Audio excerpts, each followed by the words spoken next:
Alrighty, welcome to episode 143 of Tokwa's Ask Us Anything. Unusually, it's been a pretty quiet week. Tesla has enhanced their referral program with increased points earnings for owners who refer themselves or others. Owners will now get 2,000 and 3,500 points respectively when they either refer others who buy a Model 3 or Y, or instead buy those products themselves. And that was this week's news.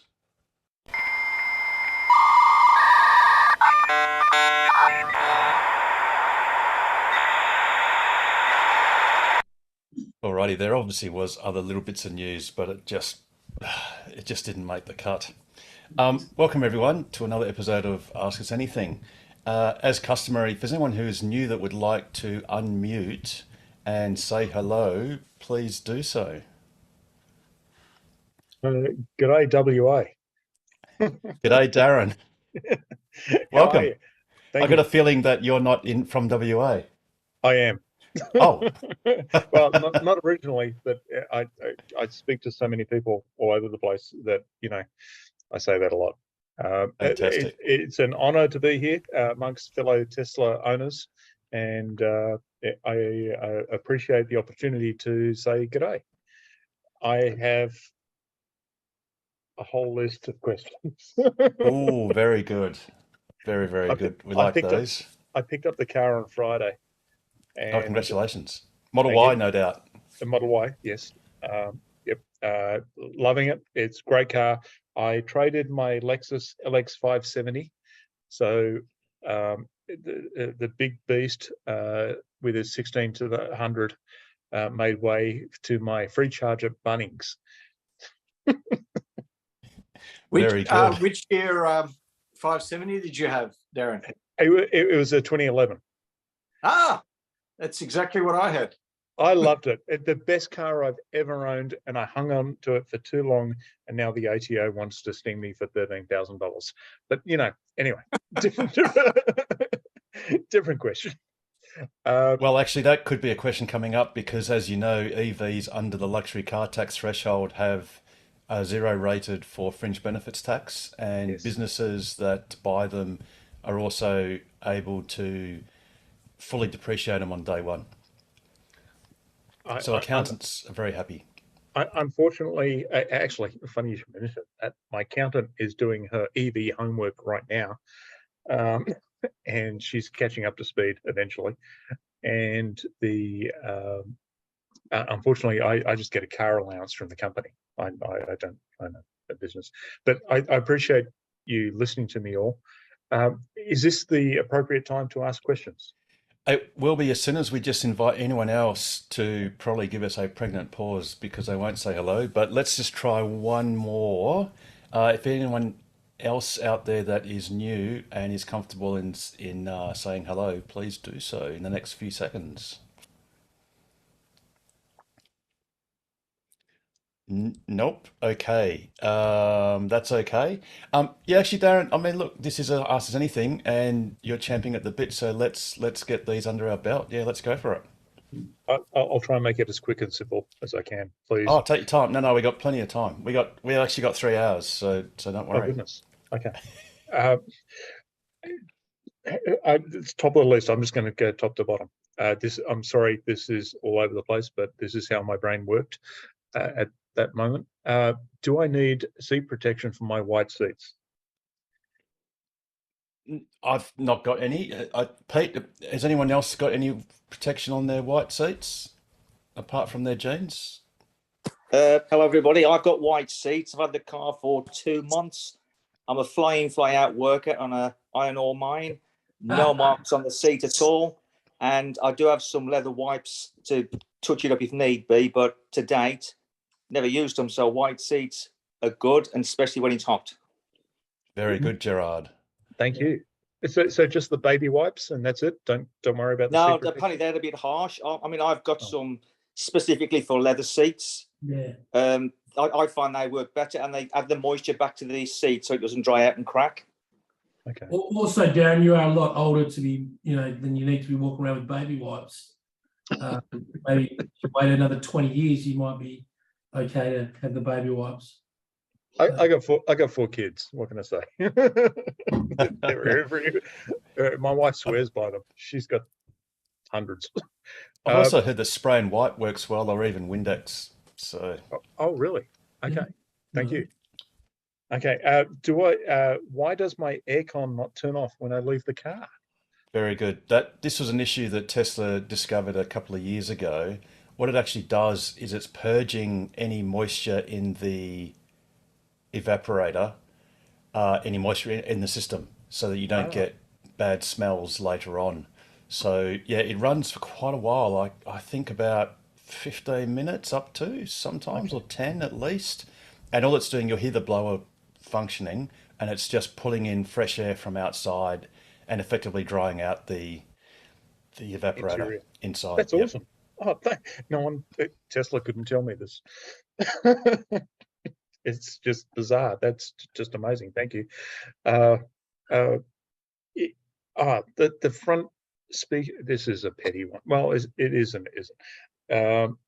The front speaker grill in front of the windscreen is anyone else's lumpy bumpy. The test drive model that I took was flat. Mine has lumps in it. Take it Just back. one side, or is it? No, all like different lumps in different parts, and they're not symmetrical across the front of the grill. Report it. Yeah. I did. Yeah. And when I picked up the cars next to me had the same thing. Yeah, bad batch. Oh, Put it. Okay. Or That's it interesting. could be, or it could just be an update. So Tesla They can let him know. known for, you get one car 1 week and you get another car 2 weeks later, and there's small little differences in all of them. So they may have just changed the speaker design. But Okay. does it look unsightly? Does it look a bit odd? Or It's enough for my OCD to go, oh crap, Mm. really? And not just the lumpy bumpy, but the irregularity, because it's not symmetrical left to right. Ah, okay. Yeah, it's there, and I've touched it, and I can feel the plastic under the grill, and there's a mesh on top of it, but that plastic is molded in the bumps. It's just weird. So It's I've reported it to, because in the first 48 hours you've meant to report everything. Over the long weekend, I reported it, took the photographs, scheduled the service jobs. Someone's going to come to my house apparently and look at it in a month, and maybe. Is there anyone else that's just gotten their cars in this latest batch that has seen something similar Good in question. the house? Or if you're watching this on YouTube, please put a comment below, just to say whether you've got something similar. This is the batch that's just been delivered for last a week, isn't it? I think delivery started. Yeah, early I this took week? delivery last week. Yes, yep. Last Friday at 3:00, and honestly, there would have been 50 people in there at 3:00. Is that all? Yeah, Yeah, mate. that was insane. Must have been a quiet morning. It was terrible. Okay, here's a weird one. I've done 200 kilometers in the Tesla and recharged many times, including superchargers. I tried the supercharger at Karrinyup. That was interesting. That recharged really quick. So I've spent a total of $17, including $7 at home and $10 at the supercharger, and twice at the Bunnings free charger. And I've still only done 200 kilometers. Is that normal? Well, you should get at least double that out of your full battery. But what you'll be able to do is, if you go into your Tesla app and go into your account and then Yep. press on charging, Yes. and then battery, it will show you your charging sessions. And at the bottom of each one, or you might have to expand it, it will tell you the kilowatt hours that you've added. So Okay. yeah, if you can just sum up the kilowatt hours that you've added, and if you remember the state of charge of the car when you got it, you should be able to work out if it's normal or not. That's a very good point. When I picked it up, it was at 20%. That's low. Yeah, that's quite low. And I've total I've added 92 kilowatts. Kilowatt No. hours. Yep. Kilowatt hours. Sorry. Yep. Yep. So Yeah. so the battery is about 76 kilowatt hours. So 80% of 76 just Is to it get it rear-wheel drive? sort of full. Yeah, that's probably about right. It's a Because you've had to standard. put in. Sorry, You should- it's a you've got standard. So about- okay, Yeah. that's You should drive that's it 60. kilometers out of those 92 kilowatt hours that you've added. What you got to discount though, Darren, is the fact that you started at 20%. So going from 20% to 100%, that's over 40 kilowatt hours just to do that, and that's sort of something you'll never get back unless you take your car back down to 20%. The other thing you can do too is just look at your trip meter. You've got two. They're usually by default they're called trip A and trip B. What you should do and what anyone should do is say on your trip B, rename it lifetime and just leave it, never touch it. So that way you'll get an accurate lifetime statistics of your car. And then if you want to do a reset on your trip, just reset trip A. And, if you want to do a certain trip or whatever it is, a road trip. So Darren, just to remind yourself, instead of putting just lifetime, put in lifetime dash and in capitals, do not reset. Just to remind yourself not to ever reset that one. Will do. Thank you. That's great advice. That's awesome. Thank you, guys. I can't believe this advice. This is fantastic. Thank you. Do not reset. no Okay. worries. Here we I go. can introduce a that's vote of Oh, Thank- yes, I Colin. can introduce a vote of thanks to Tokwa. I don't know whether, Harold, you remember I commented probably a month ago that my Model X was vibrating and that, and you said, oh, it's a known problem. Booked a service at Tesla and they fixed that problem. I also had a wind noise problem that they fixed Yes. as a service. And then while they were doing that service, they found a small coolant leak in the engine cooling system. Booked that in for a service a week later. And on the way in for that service, I had warnings come up that coolant is low, which was, they were ahead of the game in a way. But I just want to thank you and Tokwa for getting me off my butt and getting these services done. Well, that's what this show's all about. It's about spreading the knowledge that we've all gained organically, and many of us fortunate people have actually gained it through a show like this. So we gain it sort of quickly. Some other of us have sort of done it through a slow iterative process, but it's all good fun. And I might add, so just a appreciative. last comment, all of those things were under warranty. Yes. Car's Yep. 3 years old now. So, Yeah, well, your car was built late 2020, wasn't it, Colin? I think, if I recall correctly. I think you got it. late 2019, probably. It's 3.5 years old now. Oh, okay. Yeah, no worries. Yeah. Yep. Very good. Very good. And don't forget, you've still got your battery warranty goes for 8 years. Yep. Yeah, So, Colin, as well, has your battery been changed out yet? Because just 2 months ago, mine had to get replaced under warranty. The lead acid battery, the 12 volt, and mine's the same age as yours. I've already had the lead acid battery replaced. Okay. Oh, is it lithium now? No, it's still lead acid Oh, for the Model X. Yep. The and in fact, it's also lithium, lead I acid think for it's the older Model 3s.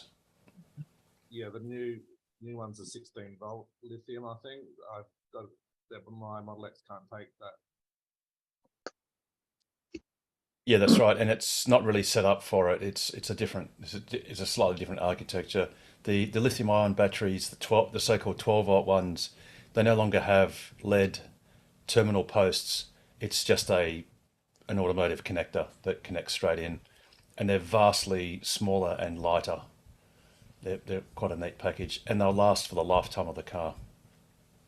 So all the Model Ys and the newer Model 3s, possibly all the ones with no chrome on the handles, on the door handles, if it's just black door handles, I think most of those are lithium-ion 12-volt batteries. But you're right, Damon, they're actually sort of 15.5 volts on your 12-volt supply.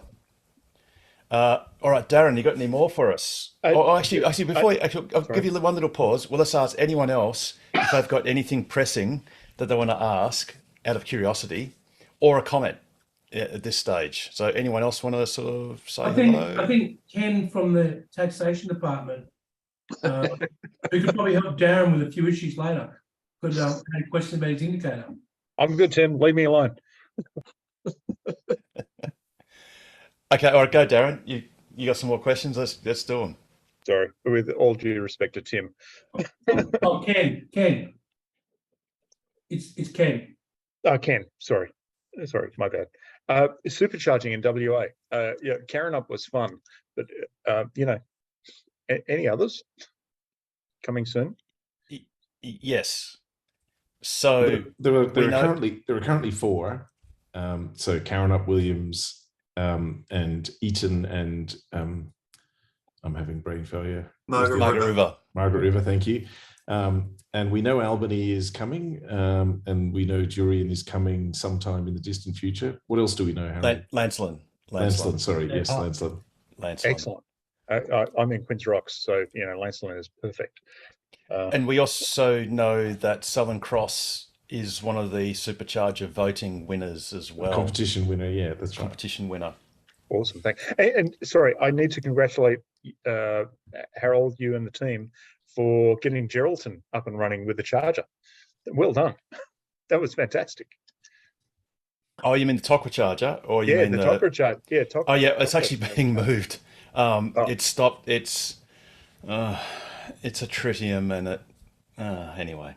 It's getting moved. So it's basically done its job. It did its job being the most northerly charger, fast DC charger, from Perth, basically. And obviously we've got the WEV network, which was completed about 2 months ago. So the Tokwa charger will come back to Perth. It'll get refurbished and then posted out somewhere at the end of some other line where there aren't chargers. But that's what the club's for, is to try and provide, members and even the greater EV community, a little bit of much needed infrastructure, albeit it's just one charger.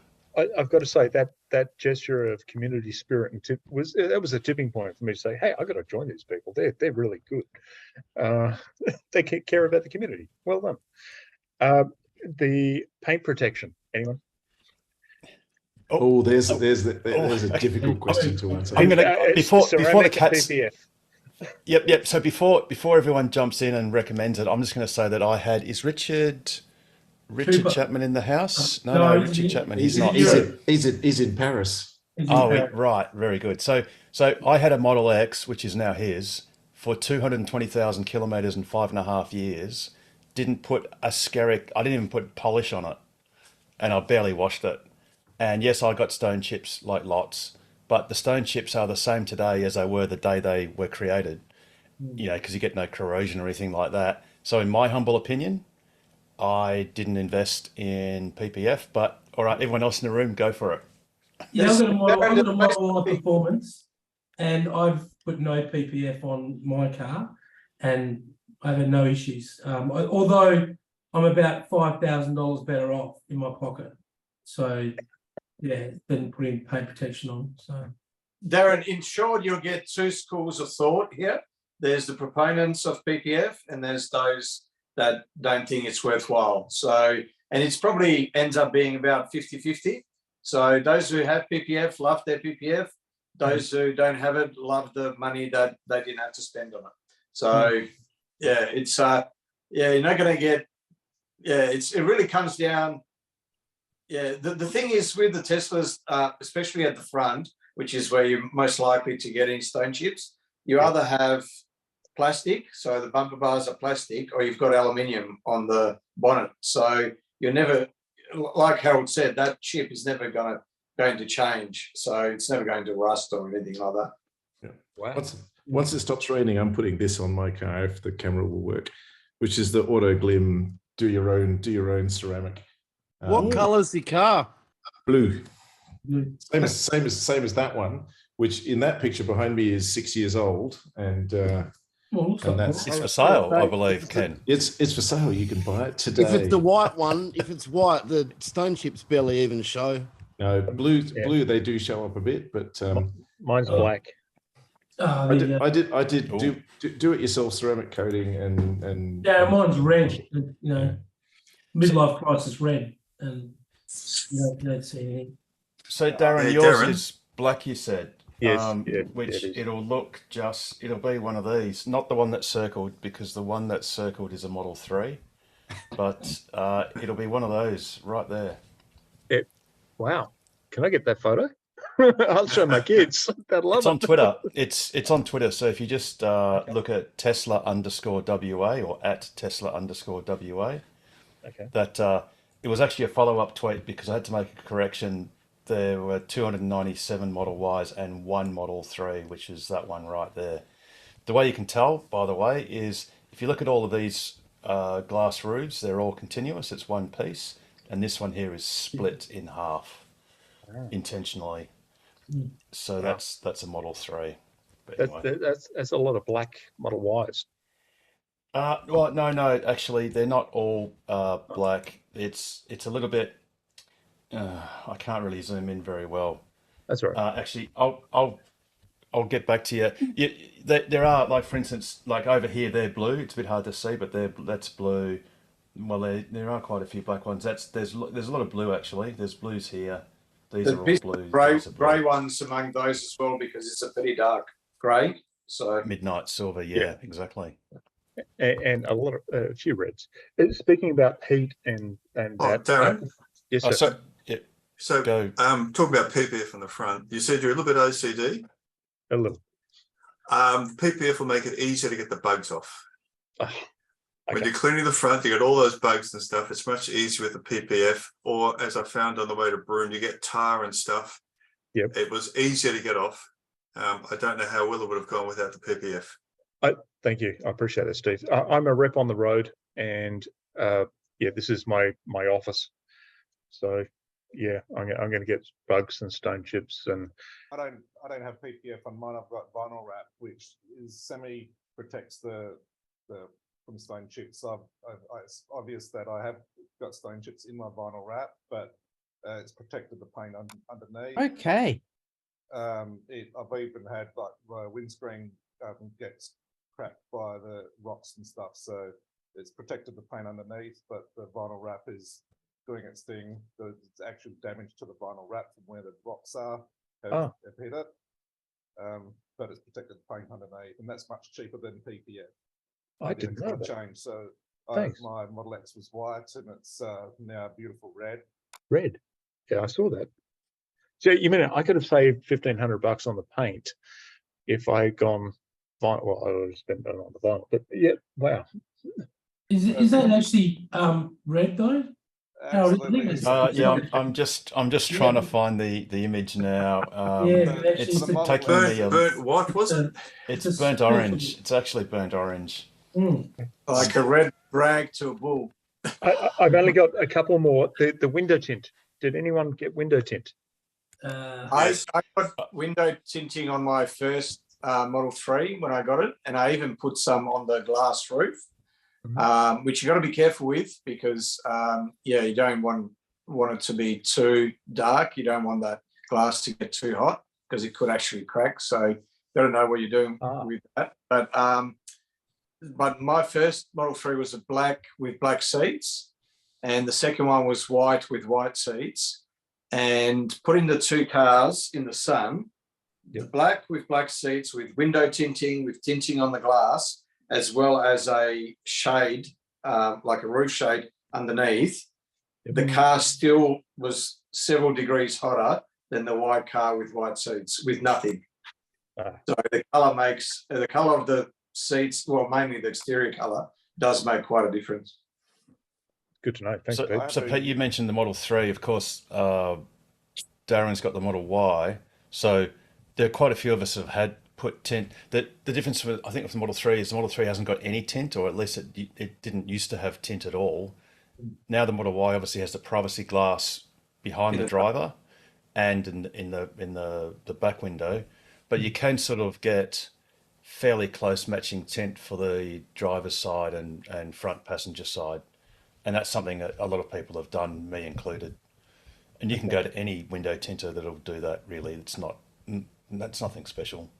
I have a UV meter that measures the UV, and it pretty much blocks out the majority, like 90, high 90% of the. Oh, it's like 99%, Yeah, David. absolutely. Yes, great. Wow. Just the glass without any tint. Yes. That's amazing. So, well, one great test you can do with that, and I did this when Pete and I went around Australia in opposite directions, was if the sun's shining on your arm on the driver's side through your driver's side window, there's no infrared. You can't really feel the heat. But if you're driving east in the morning, it's just beaming in on your legs through the windscreen because the windscreen's completely uncoated. It's a huge difference. And of course, you can't put anything on your windscreen. So only put tint for aesthetic reasons because it looks a bit nicer or whatever. Thank you. I'm in the final couple of questions, if I may, please. Three phase versus single phase at home. How many phases does your house have? One. Single phase. Single phase. Yeah. Oh yeah, cool. Well, then the choice is obvious. It's just single phase. Well, so your house will have 63 amps single phase supply, presuming it's in metropolitan Perth. It is. And I was debating getting the board increased to 3 phase to charge the car. Incredibly expensive, not Yeah. worthwhile. You'll never get your money back for that. I agree with that. yeah, so don't do it for that sake, unless you had like a bore or some other things that might make it advantageous. Technically, it's slightly more efficient. There's a little bit less I2R losses, or a little bit less resistive losses on 3 phase than there is single. But as Pete said, it's not. If that was the only purpose, it's just not worth it. I was It's debating. experienced, Darren, because they've got to put power underground. They won't upgrade the overhead lines, so it has to be underground power. So it's more expensive to run more cabling underground. They've quoted me $2,000 to get it to the board, Yeah. and then I've got to get a Sparky N to do the board, which is another $1,000, or $2,000 to get the charger to the garage. Yeah. So I'm off for $4,000 just to charge the car. You'll never get that back. Yeah, it's not worth it. Because the difference is, even if you get a 3-phase 5-pin 32 amp outlet, you'll still be able to charge your car at about 7.6 kilowatts versus 11 kilowatts. So yes, you can charge your car 50% faster, but the 7.6 is still more than enough to charge your car even from next to 0% to 100% overnight. And you'll hardly ever do that. But yeah, so it's not. Thank you. You'll get 50 k's an hour charging on your single phase as opposed to about 82 k's an hour. Makes no difference overnight. Second last question, if I may. Waze. I had it. I converted the Lexus to CarPlay. I can't get CarPlay now, and I can't get Waze. You can get Apple Music. I can get Apple Music, which is good, and I can get Spotify, but I can't. He doesn't know where the cops are. He wants to know where the cops are. Yeah, I want to know where the cops are. Exactly right, Jared. Yeah, that's it. So I use your know where the phone. speaker Use your phone, Darren. You'll have to use your phone in the cradle, unfortunately, or just mount it on the charging pad. Lower down.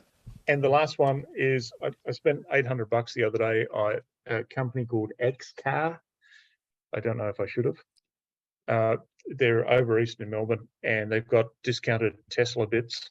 The trays and all those kind of stuff. Has anyone heard of them? I've bought stuff from them before. It seems to be XCar, Brownmouth, I think is another one now. and the two and the two Stalwarts, Tesseries and Teslas. Those are the 4 main Australian-based ones, but I'm sure there's new ones popping up all the time. I've sent XCar a couple of emails because the parts were meant to be here yesterday. They haven't shown up. They're saying it hasn't been picked. So your experience with them was okay? Mine was fine. I had an order from Tesseries that should have been here 3 weeks ago and only arrived yesterday. So, but that was an Australia Post thing. So, yeah. As long as they're answering your emails and doing whatever they can, I suppose that's all you can do. That one they haven't. Right. answered the Well, emails. Yeah. Well, yeah. Just I'm pretty sure they have a telephone number. But yeah, just give them a call. That's it. I'm out of questions, guys. Thank you so much for indulging me. I appreciate it. Thank you. Oh, absolute pleasure, Darren. Now, Steve Dax, Yes. you sent a letter to someone. Would you care to enlighten us? Let me just quickly share my screen. I may have had it handy. Very good. And you didn't even know I was going to ask you. Well, there was a chance. Be prepared. There's always a chance. So, in summary, after Synergy's discussion, I wrote to them and said, Western Power doesn't appear to be doing everything it can do to support Western Power, Synergy in the rollout. I mentioned specifically Jurien Bay and Lancelin, there it is. And pushed. So that was on the 24th of May. You sent that? Yeah, 24th of May. Yeah, cool. Very good. Yep. Then, of course, I sent it to my local member who was still the member at the time. Yes, absolutely. And this is the response. Thank you. Contacted Western Power. They're working closely with all parties to install and commission EV chargers, confirming Lancelin is due to complete around next month. Good. Very good. Jurien Bay, apparently they haven't even completed design and quote phase, which is interesting considering the pad's down. And so, yes, they're saying some months for scoping and materials construction. And then they've said they've had an increase in the number of applications, demand, tra-la. Nonetheless, we're going to work closely with Synergy to manage expectations. Well, I hope that they actually manage delivery, not just expectations. Exactly. I just say Very it's good. not just the pad down at Jurien Bay, the chargers there. Yeah, There's exactly. the chargers Yeah, there at Jurien Bay and in Lancelin, it's just they're both wrapped in plastic. Yeah, everything's there. Just except let me transport. charge. Yeah, so because of that, that's why I wanted to see if we could get a bit more pressure on Western Power to work in anticipation of Synergy's needs rather than doing it in a series. Let's parallel these things. Good luck with that. Yeah, I know. Yeah, I mean, the good thing is, that they're indicating that Lancelin is coming on in July. So that's something positive. Yeah, that's new. It's good for Darren and Quinns Rocks. Yeah, It's absolutely. just up the road. I'm just trying to find. There was another site that I saw. Oh, it's actually this one here. Sorry, 2 seconds. I'm just going to grab it, and this is the Homeco. Sorry, this is the Homeco Butler next to Anaconda, and you can see that a Jack Dawson spoke to BMH Electrics, the installer. We're waiting on Western Power to come and install a commercial meter. Unfortunately, it still could be a couple of months. They can't even give us a date yet. Now, that was in April, I 16th of drove April. past there this morning. And Sorry. yep. And I was just going to say, and this thing, it says here, according to Clint PC, still not open. and that was on the 10th of February. So obviously there was sufficient activity to make it look like it was going to open sometime. But, you know, we're looking at 4 months later and nothing has happened yet. Sorry, 6 months, there you go. I drove past there this morning, and the charger is in place, the hardware is in place, and there's a little triangle of scaffolding around it until it's commissioned. But it looks exactly well that where it's got BMH. So that little white box there, yep, there it is. Wow. And look at that. That's the 16th of November, 2022. That's how it looked this morning, but it's now a little triangle around that Mm. of scaffolding. So I think the Vatican will be finished, built, done by the time they get onto that. This is what Robin Denholm mentioned back in July last year when she was asked by a reporter what are the biggest hurdles to more EVs in Australia. And she basically said that the network operators in Australia take 3 times longer than is the accepted average in the region to approve EV charger applications. Mm. So, and I'd say that Western Power is, you know, she was probably referring mostly to the eastern states, and I'd say Western Power is even longer than the network operators over east. So very They kind of remind you of America. When you went to America years ago, you get a phone installed. It would take like an hour and a half to get a phone connected. But Telecom in the day would take 3 or 4 months to install a phone. And it just hasn't changed with Western Power. So Has Synergy got the option to appoint Horizon Power to supply and install? no, I know it's crossing a few borders, but No, absolutely not, because Western Power are the poles Are and the wires designated. people. Yeah, absolutely. patient to do that. yeah. it's not good enough because this No, has been going on for a long time. Mm. Yeah, well, like I said, if you look at that photo, that photo was taken in November, Mm. so that's a long time. I mean, Still we looks don't. just as good. It hasn't changed this morning. It's the same, apart from the scaffolding's got smaller around the little box. And was that Cherimo? Yes, it is, unfortunately. So, I did actually see. But I it's forget where the site it's was. one- There was what? and one Chenemo. They're not both Chenemo. No, that's right. One. that's but what I meant, Pete. basically Sorry, one's one useless. Cherimo, one CCS2. There was another site I looked around. It might have been Melbourne, and it was interesting. It had one box had 2 CCS, and the other one had a CCS and a Chatamo. So at least they're getting down to a quarter of the reach. But anyway, alrighty. I think we've got Chuck in the building, and in fact, Chuck, I was in your time zone this morning. I actually woke up at 4 o'clock WA time. It's awesome. How's your end of the this fine country? Although, of course, you're going to get hammered with the rain that Perth had a few days ago. Oh no, the rain. I hope not. We already get plenty. That's okay at this time of year. Just in time for Dark Mofo. Exactly. Which for those who don't know, that's a festival here. It's not a racial slur. It's okay. It is very good. It's a very good festival. Yeah. It's festival of darkness, longest night of the year. So I think in a couple of weeks' time is when everyone goes for their nude swim on Sandy Bay Beach. So I'll be avoiding that one. Don't worry. Very good. I did have some news from South Australia, actually, some EV related news. I'll just see if I can copy the image to the chat if you want to bring it up. Hang on. Yes, absolutely. So this picture that is just on its way to the chat now.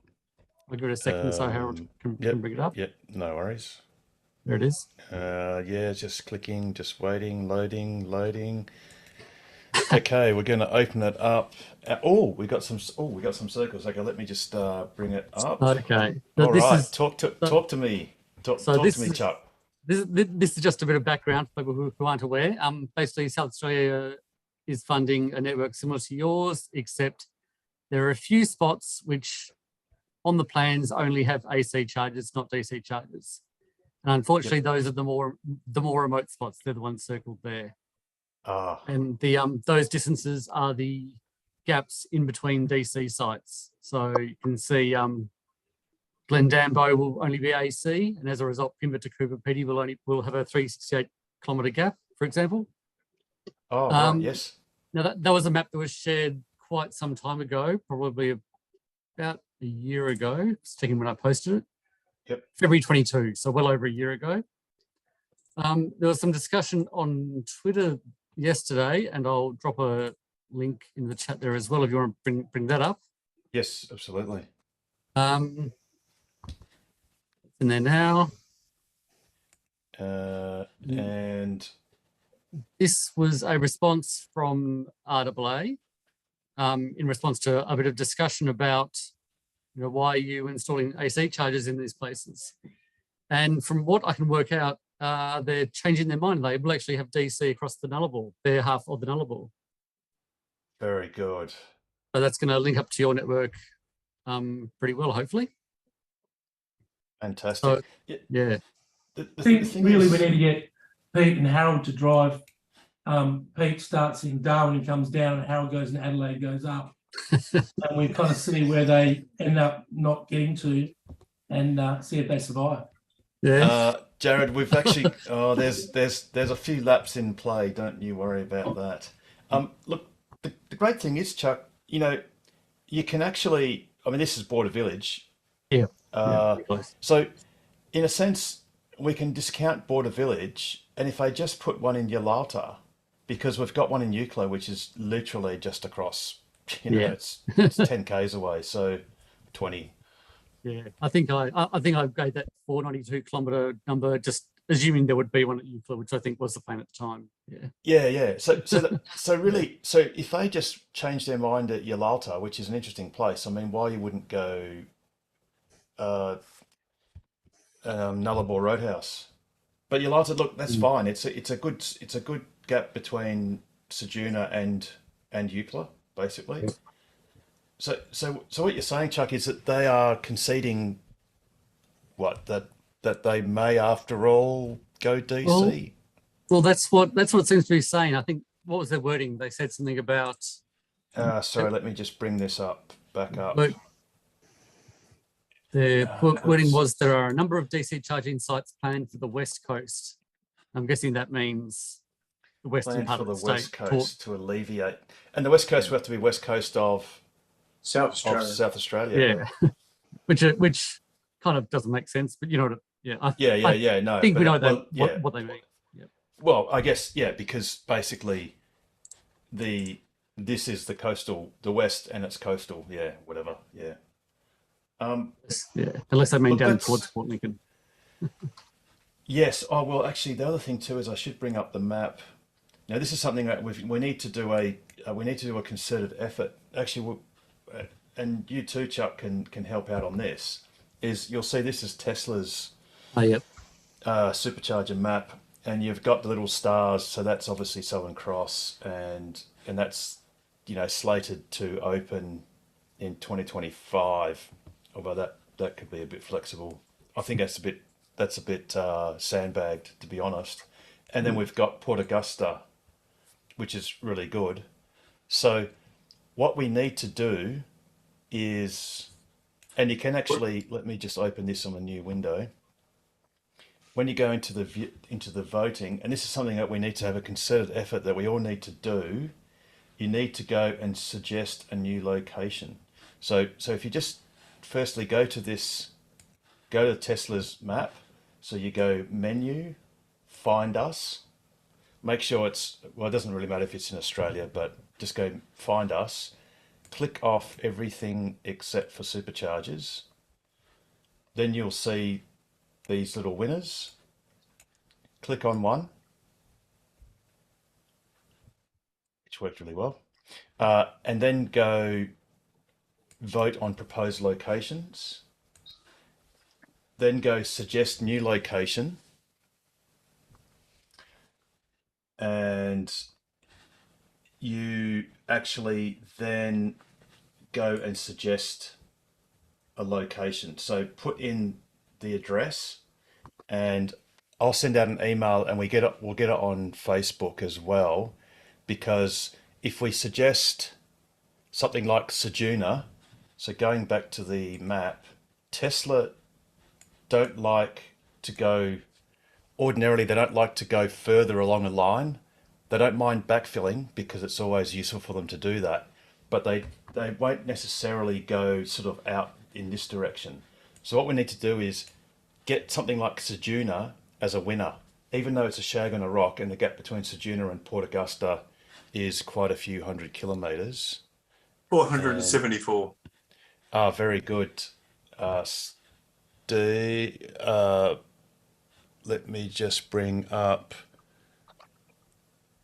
Oh no, I don't have it. Sorry, across the Nullarbor. But yeah, so basically, if we can get Ceduna up, and then get something like sort of like Norseman, then we're closing the gap across the Nullarbor. And then what they can do is backfill Kalgoorlie, and they can backfill, I think it was Kayakata, which just happens to sort of be equidistant between Port Augusta and Ceduna. So doing that, because these winners will actually get installed, there's separate funding to install superchargers at those winning locations. And then And after something those two, Eucalypts back in the middle. Yes, so then if you've got Ceduna and you've got Norseman, you'd probably go sort of Kaiguna or something like that, or a bit further, or maybe Eucla. Well, actually, yeah, you're right, Dome. And then if then you they get can Eucla, then backfill. yes, then you got to backfill. And Eucla's on a grid of it's a minor private grid of sorts, so that there is power at Eucla. But that's something we need to do as a concerted effort to challenge Tesla to put superchargers, everywhere. Yep. Basically. But obviously, if the RAA, does rethink, and I mean, I do dare say there might have something to do with a certain other automotive association, namely the NRMA, who has got federal funding to put chargers at Border Village, Nullarbor. Oh, do you have that handy, Chuck? By any chance, their map, the NRMA's one. Sorry for the having a short look. notice. No, that's all right. I keep these things sort of away for a reason. Oh, and James is. What are you showing me, James? You show me that, which, yeah, that's cool.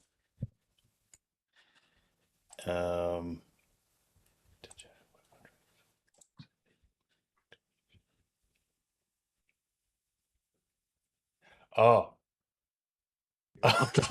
oh, that's funny. So ironically, JetCharge use it's a Highlander FEV, isn't it, James? I think, which is this thing, and of course it has got CHAdeMO, but the WEV network doesn't have CHAdeMO, so they've got to charge just on the Type 2 on the AC. So there you go. So you can still use your FEV, your Outlander FEV on the WEV network, albeit it doesn't charge as quickly. The FEV has a very small battery, so I'm not concerned. No, that's right. It doesn't take long to charge in any case. All I've just right. dropped it. I've just Chuck, dropped that image awesome. in the chat there. No worries. Oh, here we go. Thank you. Okay, so here we have. So yeah, so you've basically got. Oops, that's. We'll just zoom in. Border Village. That's Nullarbor Roadhouse. Yolanda. Is that Yolata? Okay, and that will be Ceduna. No, yes. Look. Ceduna. I'm not even, is that Kayakata, or would it be something similar to that? Poochera. Oh, Poochera. And then this Poochera, one's Kimber. that Kimber, That'd and be then Whyalla. Whyalla. And yeah. Cowl, I think. Oh, It's okay. Cowl on the Yes. coast. Yeah. Yep. So And then, interestingly enough, they sort of claim that operational sites in this dark teal colour, they've got two, which is Perth and Trendale, which is that's a little bit cheeky because that's not part of the government funding. Because unless they work out how to make it part of the funding retrospectively, which is even naughtier, to be very honest. No, I think that implies they're taking management of the ChargeFox sites, because ChargeFox is moving into a more background software oriented type role where they manage the billing and stuff rather than owning sites. So I'm guessing it means NRMA is assuming control of those 350 kilowatt sites that they built around the country.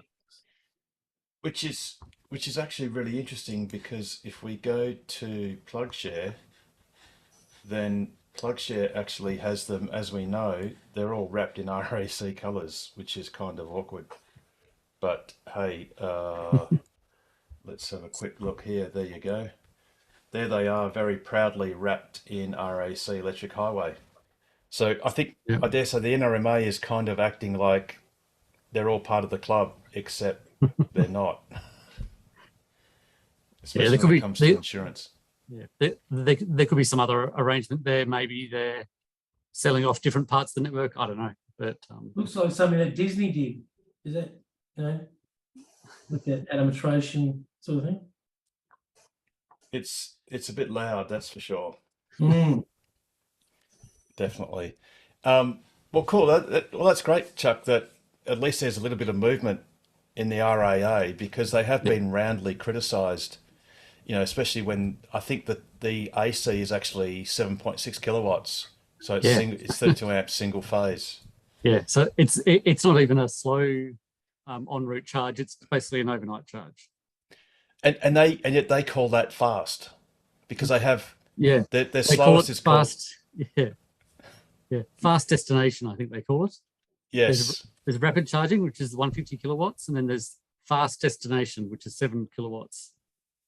Is there anything on timing with the RAA ones, or is that just a proposal at this stage? No, they have been planning them for a while, to the annoyance of quite a few people, but I think they have a couple of sites under construction now. Haven't looked on PlugShare recently to see where they are. I think there might be something in the Barossa, somewhere like that. But there are a couple of sites that are actually being built now, apparently, very early stages. Just trying to look now, looking around the Nuriupta, Tanunda. Well, that's covered by Tesla anyway, there, isn't it? Oh, yes. It's a bit off to the side. Yeah, it's close. Yeah. Just trying to find. There's no pictures, but there is apparently one under construction on PlugShare in Nuriupta, or Nuriupta, whatever it's called. I can't pronounce it. That's pretty close. Yeah. So I'll just bring that up. So whereabouts is that? Sorry, Chuck. In which state? Just northeast of Adelaide. There's a cluster of about 3 on. Oh yes, yes. Oh yeah, middle one. RAA Charge Barossa Co-op. Yeah. So there's no pictures. There's no news. So who knows what level of construction that's at. No worries. There was another one. If you just scroll a bit to the west there to Port Wakefield. Yes. Have a look at that one. That one was announced on Facebook by that site operator. Now, I don't think there's anything there now, but they did announce themselves that they were going to build a fast charging site there, and it was not part of the government funding. It's an extra one. Yeah, right. And look, the awesome thing about, speaking of private funding, is if we just scroll a little bit further to Whyalla, and this is the Whyalla Veterinary Clinic, and this is the image isn't gone bigger, but this is an RTM 75, which the Whyalla Veterinary Clinic has actually paid for and installed with their own money. Completely private, no funding that we're aware of at all, which is an awesome initiative. It's fantastic. It really is. and Whyalla makes a difference at this stage because it actually makes it worthwhile, because it's fast charging, to turn right at Iron Knob down to Whyalla and then back up to Lincoln Gap. And even though that's a bit of a detour, it's actually quicker to do that, to drive it and get the faster charge at Whyalla. And that's purely a private funded venture, which is awesome. Yeah, very cool. Yeah, absolutely. Couldn't agree more. I've also just dropped one more link in the chat for you there. I ABC News. Should have arranged all this. Oh yes, this is the Outback. This is the Outback Way. The one. Yes. Yep. And you Absolutely. guys probably all know where that is, but I had no idea, so I just had to find the website. Yeah, that dirt needs to be more red. There's too orange. That dirt there needs to be more red. Yes, it is.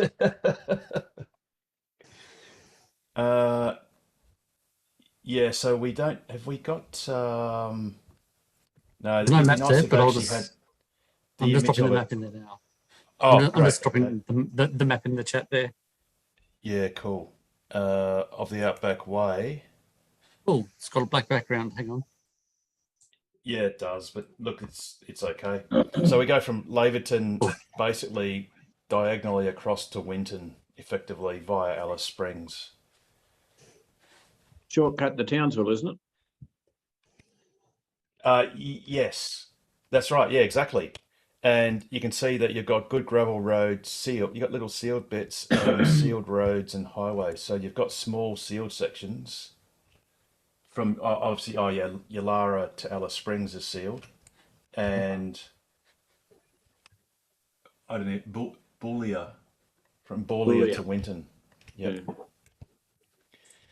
And there's obviously a push to have the Outback Way be an electric highway as well. Yeah. So that article I think was about sealing it all the way. Yes. But the communities there are saying we're doing all this work now to make the route more attractive to people. It's going to take a few years, so why not get ahead of the game? Well, that's a route that yeah. Sorry, go on. 2,700 kilometres. So it's long. A lot of people So- don't want that to be upgraded to bitumen. That's the feeling they don't want that to happen. Oh, that's a bit of a shame. I hope they're going to put the charging stations as drive-throughs, because that is going to be a great route for those who eventually want to tow their camper trailers. Here. On that road in Absolutely. particular, yes. On that note, can I jump in, guys? Yes, Barry. Yeah, so I guess some of you know that I just towed a 700 kilo camper trailer to Geraldton and back over the long weekend. It acted like a sail, which wasn't good, but never mind.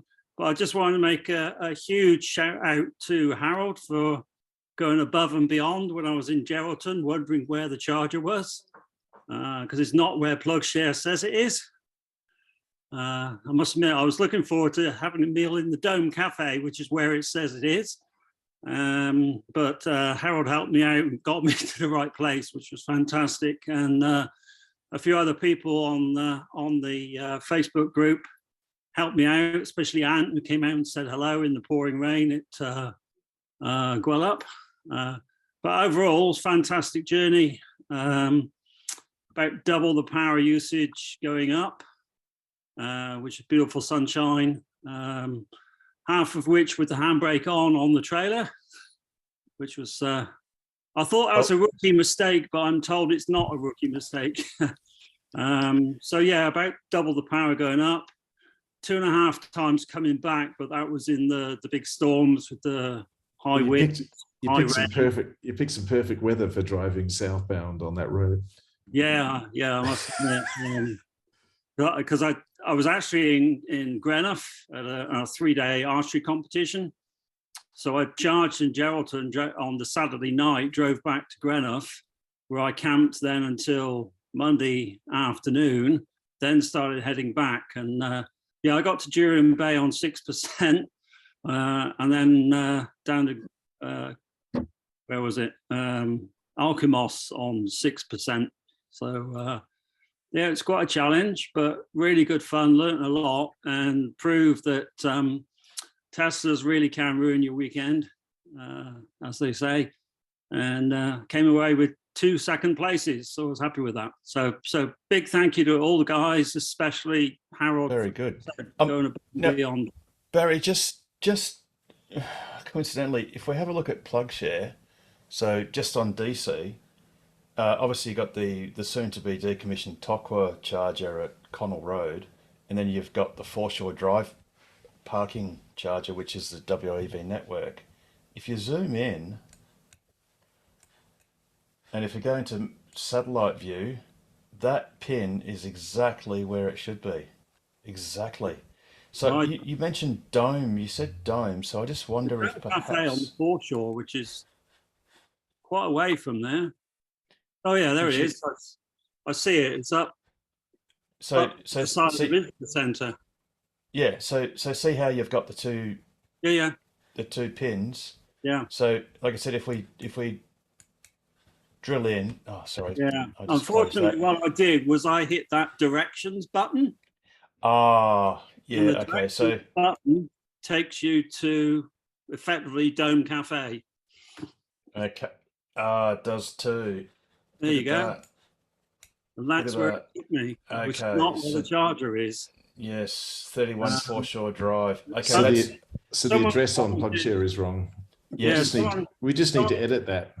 Yeah, someone Yeah. commented that the ChargeFox was much better and would take you to the right place. But what I did in the end was took your advice, Harold, and I put in Axis Autos. with autos and went Yep. straight there. Yeah. So yeah, that No, worked.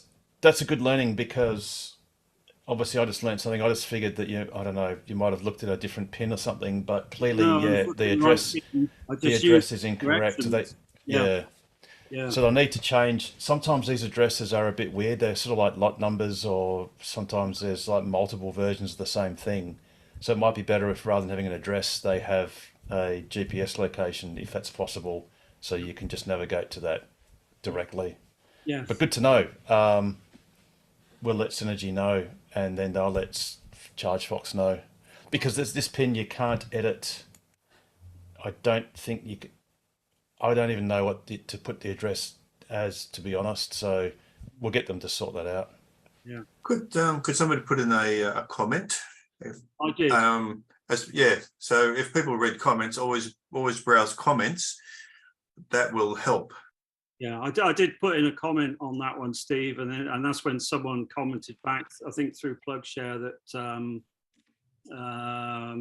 to use ChargeFox because the directions work. Oh, so you mean the actual use directions from the ChargeFox app? Yes. So, and did you try that, No, Barry? I didn't try it after I spoke to you. Yeah, that's cool. You're I mean, the main right. thing was to find it in the first place. Yes. I'll just check Geraldton and directions.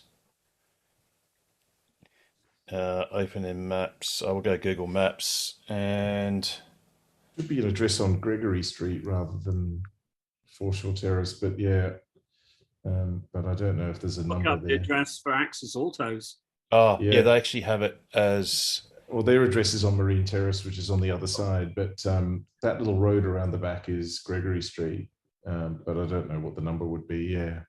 But yeah, that does show it correctly in ChargeFox. If you notice, they've actually got GPS coordinates the as the GPS, address. Yeah. So they need to change that in PlugShare if that's something that can be done. That was a good lesson, though. But it was very frustrating, both in Durin Bay and Lancelin, sitting there slowly charging. Well, not so much at Durin Bay, but particularly at Lancelin, sitting there looking at the EV highway chargers, all looking very smart. Would have been Yeah. nice to use those. Absolutely. Actually, Christian, you've got your hand up. Actually, I've just got a missed call from my wife, who's just landed from Melbourne, where I was, because we're on two different planes, because we're kind of like friends, as in the TV show. we're not allowed to fly on the same plane in case one crashes. But I just got to go and ring her back to make sure everything's okay. So, Pete, can you please just run the show just for a couple of moments while I do that? And Christian's got his hand up. So let's go, Christian. Hey guys, well, we're on a on the topic of chargers, and I followed last week's episode and saw some exciting updates. We're planning on hopefully going over the Christmas breaks down to Esperance, but we want to drop by some friends at Kalgoorlie, and I saw that in the possible close soonish future, Southern Cross WA network charger should be hopefully online. Like, does anyone have any sort of because right now going to Kalgoorlie, it looks pretty dire, like as in really slow charging to get there. I have the long range, I would have a roof box on there, so 350 kilometers or something like this if I'm really good, 400. So I would need a charge in between. Any ideas if you reckon it's going to be possible until December? Oh, I was going to ask when you're doing your trip, December. Okay. I'm pretty sure Southern Cross isn't going to be done by then, but I could be completely wrong. Does anyone remember whether Sandra mentioned anything about Southern Cross last week? I don't recall her mentioning it at all. It was Yes, on she that did list mention it, of but things soon to be completed, which I took a screenshot of it, which she had up briefly, which was, I can tell you, there was like sites under construction: Broome, Carnarvon, Walpole, Lensland, Jurien Bay, Coolgardie, Kings Park, and Southern Cross. Yeah, right. Okay. So, so there's probably a good chance then in that case that it might be done by December. But the thing is with a lot of these sites, as we saw with Jurien Bay and Lancelin, there's only that much that Synergy can do. And then they hit a roadblock, in this case, the transformers from Western Power, which can delay things by, a month or 2 or 3. So, yeah, I wouldn't be betting on it, but there's a good chance that, it might be in by then. Okay. What did you say you're putting on? So what you're driving Model 3? Model 3 long range, but we will have a roof box on there, which sort of gives us about 20% less range. Essentially, the consumption is 20% higher, right? So realistically, somewhere around 350 to 400 kilometers. 400 could stretch it, but it won't be enough to get from Perth to there. So I have to definitely charge in between at least for some time. So the question is, like, is this realistic? Or we basically have to look. It's realistic, but you can pretty much almost get anywhere in an EV if you drive slow enough. So the one rule of thumb that Harold always mentions, and I've tested this on our trip around Australia and pretty much works to a T. If you drop roughly about 10% of your speed, so let's say you drop from 110 to 100, you'll get on average about 14% more range, which is quite a lot for your long range. So your long range on, loud, gravelly, coarse roads, like you said, will do about 400. So you add 14% to that, and that's another almost 60 kilometres. So, you could probably work on 450, I'd say, if you drive between sort of 90 and 100K, even with that. Is it the fuel that you're using or on the roof? It's a Thule. Oh yeah, THULE, yeah. Yeah, however you call that. Thule, I don't know. It's not the absolute thinnest one, but I had actually a bigger one on, like when we went to Denmark, and that actually exactly added 21% of extra consumption. But with that being said, because we went through Williams, I went a good 110. No, like I was not too worried about it because I knew I had good charging ahead of me. Like Just when you give- guys were like going East Coast and you guys knew there would be superchargers where you don't have to worry about it. Same. I think the like- Meriden DC charger is only 24 kilowatts, isn't it? yeah, That's what PlugShare is saying. yeah. And I don't know that it's working at the moment. Meriden's not working, and it's No. effectively out of commission permanently.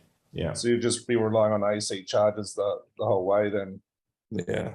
Christian, do you remember how many watt hours you were getting at 110? So at about 110, I usually somewhere around 180-ish. That's well, not too bad.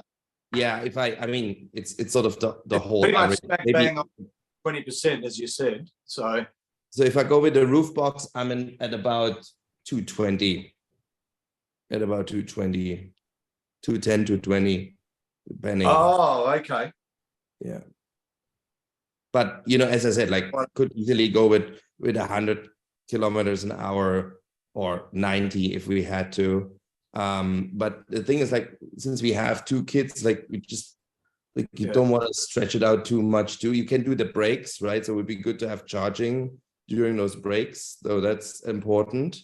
So at 220, you won't get much more than about 350 kilometers. That's out of right. that. So yeah, you'd want to drop your speed so that what is it, about 83 kilowatt hours, that long range? I think usable about 75-ish. So maybe now with a bit degradation, maybe 73 or so. It's an older car, okay. So I mean, if you keep it under 200, you'll get about 370. If you keep it at 180, you'll get your 400. Yeah, but it's what 580 to Kalgoorlie, is that correct? Yeah. No. Yeah. Mm. So you've got no choice. You just I have gotta- no choice. I will have to. Okay, I guess the point is because I saw that on that slide from Sandra, so that it's at least under construction. But I understand the construction and commissioning is a different story. So I was like, if first I was like, oh, Meriden could work, but then she's like, they just only gonna start working in Meriden in the next 3 months. That's just the start of it. So apparently they started already working on Southern Cross, but I just don't know if that'll be commissioned by December. Maybe, maybe not. I guess. Are you saying December? Are you saying December, Christian? Yes. Oh no, you'll all be good. So you'll have Coolgardie will be done. Meriden will be done. No, Meriden will not be done, Harold. She was saying they will start civil work in about the next 3 months sometime. So But they're all going to be finished this calendar year. Yeah, well, Yeah. Coolgardie's already started work. Coolgardie. Coolgardie started. So ground's broken in Coolgardie. and Southern too, Cross, right? Southern Cross, the transformers in. So That's usually the big one, right? The well, transformer. yeah. Ironically, that's right. So Southern Cross, the transformers. I've actually got photos of it. Okay, so then actually we might have a chance. Yeah. So Southern Cross, Northam is another one, but there's no news on Northam. That don't know about that. But look, December is very positive. Cool. You're definitely going to have Southern Cross, no, without a shadow of a doubt. I mean, you're going to have Coolgardie. You're only going to Kalgoorlie, aren't you, Christian? We want to go to Kalgoorlie and then down to Esperance. So, you know, if not, I mean, look, worst case scenarios, we would have to cancel whatever where we would stay. So Norseman is likely to be done. Okay. Because I think Norseman is likely to be done before December. So that makes the trip from Kalgoorlie to Esperance easy. Easy, really easy. Even though it's 300 k's or something. I don't have the It's exact. roughly 200 from Cal to Norseman and 200 from Esperance, roughly. Yeah, that'd be a good stop. Yeah.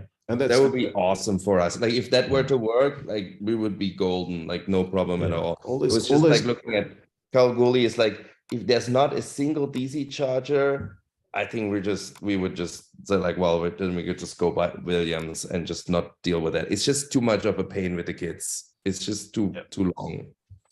Yeah. Thanks. Awesome. Cool. Really appreciate it. We'll see. I've actually got the distancing too, so just here. So, oops, does that work? No, that one. So Perth to, Perth to Southern Cross, sorry. That'll be no problem for us. Yeah. Perth to Southern Cross is 368. Yeah. Okay. So that's a bit long, but you should hopefully have Meriden. Yeah, that would be bonus. But honestly, like if we go a bit slower, we could do Perth to Southern Cross on a single charge, no problem. Or you just top up on the destination charger at Meriden, even for an hour, and that'll get you sort of 70 Ks, and that'll make the difference. So that'll turn the 360. That'll turn the 368 into 300. If you just have a break at Meriden, if they're not done yet, but there's no reason to believe that there's a massive delay at Meriden, and you're talking about December. Yeah, so, December, like end of December, like end of December. Oh, look. Yeah. Yeah. No, you'll be fine. You'll be fine. You'll be fine. And the Kalgoorlie run is all synergy sites.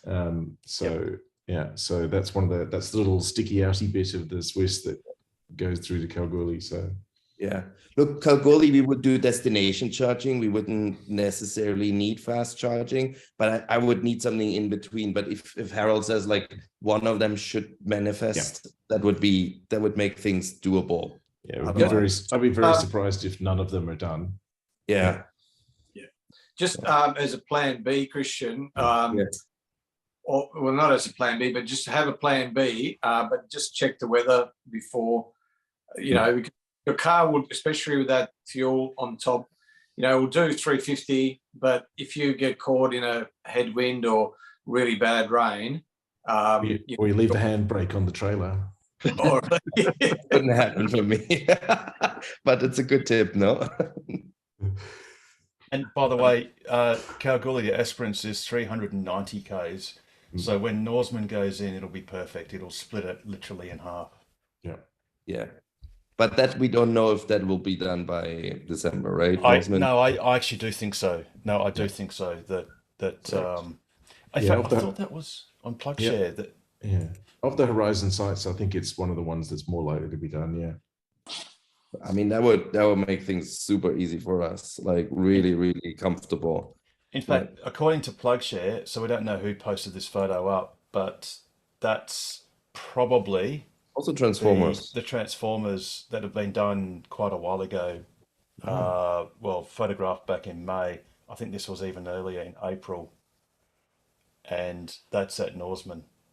So Norseman is very likely to be up and running, and so is Esperance as well. Norseman's going to be a RTM 75, isn't it? I don't know, Ken. I'd have to look at. Yeah. I'd have to look, at the tender document. Where they said that certain numbers would go to certain depots, and then we could kind of infer. But don't look. I would have thought that would be a 150, to be honest, because Norseman's got proper power. I think. Okay. I think the 75s are only, or the 50s are only at off grid and whatever. Fair enough. Yep. Cool. I have a little Starlink news if there's nothing else going on. Yeah, go, Damon. I've got emailed Pete and Harold some photos. I think Pete's got some ready to share. So I work in oil and gas on big boats that service oil and gas industry. These are boat, for instance, 100 meters long, up to 90 odd people on board. And we've got Starlink Maritime installed on 2 of our boats at the moment. This is photo here that is getting shared. That's one of the dishes. There's they work in a dual head system. If we go to the next photo, this one here is you can see the dish on the left as well, or the phased array antenna, and then there's another one on the right hand side, just below the fire cannon. This is up on the heli deck. So these both. Oh, is that facing a different direction, Damon? It's Yes. facing right. That's interesting. Yeah. They've combined them into like an array so that the obstructions don't get in the way, rather than putting one right up high, which I thought was quite interesting. You still got the main antenna post in the center there with all the radar and other antennas and all that on there. But yeah, these ones here, they are still thinking about moving the installations. They have about 2% packet loss due to blockages in this current position. Yeah. Yeah, so they 200 megabit connection compared to like half a megabit compared to old services that cost upwards of 30,000 a month. This is so much cheaper, and the service is so far superior. Yeah, also they should mount them up the top of that that, what do you want to call it, structure, basically. Yeah. So on this particular boat, they're actually going to get two separate systems installed on it. One for the client that is hiring the boat, the actual oil and gas operator that we are contracted to operate. So there's going to be two systems on this vessel that will be installed. A second one will be installed in the next couple of months. So there'll be combined 400 megabit, wow, which is leagues ahead of what we've been having to deal with in the past, like 0.5 of a megabit with a second latency. So yeah, it's game changing, absolute game changing. Absolutely. So for any sort of data, or if you're doing, I don't know what the ships can generally do, but if you want to relay live depth information or ultrasonics or whatever, sonar readings or data, or just have a proper online meeting. So, well, in the last few years, what's very common is sending off live HD video footage of what's happening offshore, whether it's subsea video, straight back to the headquarters of the client's office, so that the bigwigs in the office can actually see live HD video footage of what's happening offshore. Yeah, yep. That is a game changer, and as Ken would explain, it's all about the latency. Hey, Ken. He's a gamer, that's why. Oh yeah. It's the latency, stupid. It's a seminal article on this topic, but don't get me started. Now, sorry to interrupt with that thought, but Chuck, how did you find this, Chuck? You're a machine. So he stashes everything somewhere. Yeah, he stashes everything. He did find my speculation of what the power levels were, and it's pegged at 150. Yeah, cool. Or it could be 75, because Esperance could have two 150s, but let's hope not. Yeah. Look, let's hope not. But hey, it's either going to be one or the other, because the Esperance thing has got, what is that? A 150, 175 and two 150s. Oh, anyway, whatever. I think it's your AC backup, isn't it? It says 122 kilowatt. Oh, sorry, apologies. It's my stupid. Yeah, I didn't line those up. Sorry. Yes, that was my bad. Yes. Center columns. Center columns. There you go. Awesome. And then all the others are as they are, and we know that Wim Creek and Pardue and Sandfire and Lagrange are all going to be 50s, and that's okay. Fortescue, Nemnitara, Manilia, Carnarvon 2 150s. I think we got a photo of that actually. I think we got that last week with our WAV network Synergy and Horizon Power special presentation. But I just haven't watched it to see. Oh, actually, we've got the PowerPoint for that.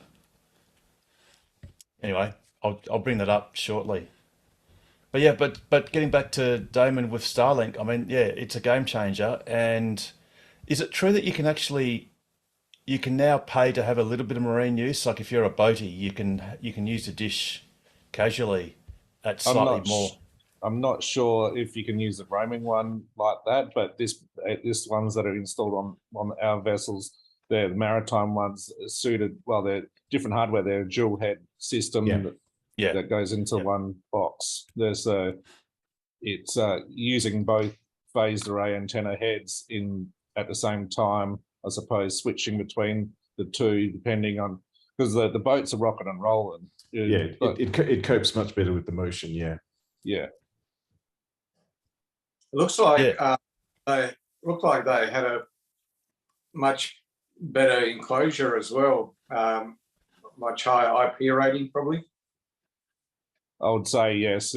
Deal with the sea, well, the wind speeds and the sea salt and all that sort of thing. Yeah, it's more of a square unit than rectangle. So I think was it the version 2 units? They're rectangle. Like I've got one of my parents' farm in the country. It's a rectangle unit where these are square. Yes. Yeah, absolutely. Well, they are the larger. They are the commercial version. It's invisible, Ken. It's a see-through one. Yeah, that was rectangle. Oh, you're muted. It's okay. I was just saying the stupid background makes it impossible, but yeah, I just happen to have one in the office. Yes, the hardware costs, I think, going off the Starlink website for maritime, it starts at 3,700, I think, and it's 400 a month. It was starting at that, so I'm not exactly sure what it costs for the to get them on our boats, because I don't have the exact details of that. But that's what it starts at for the maritime setup. So you could have there are Starlink Roam and Starlink Mobility, which the mobility one looks very similar as far as it's 400 a month and the same cost as the maritime one. Yes, and that's the one where that's the discounted one, isn't it? Because the maritime's a couple of grand a month. I thought it was. The initial cost was, I thought it was 5,000 for hardware cost. Yes. But it's come down a little bit by the look of it. Yep. So what's the difference between Starlink Roam and Starlink Mobility? I thought the mobility was one where you can also do a little bit of offshore as well, limited offshore. Okay. I think, or is it that it's... Sorry, I'm muted. The mobility is optimized for using in motion. So if you want to fit it to a vehicle that's in motion all the time, and it's optimized for keeping a link while you're in motion. Whereas Roam is designed, you take it somewhere, you stick it on the ground, and it stays still in most of the time in use. They're the key differences. Where are you operating from, Damien? Is still in Bass Strait, or are you back up northwest? We got two vessels. I'll just come off the one in the Bass Strait, and it was operating there, no problems.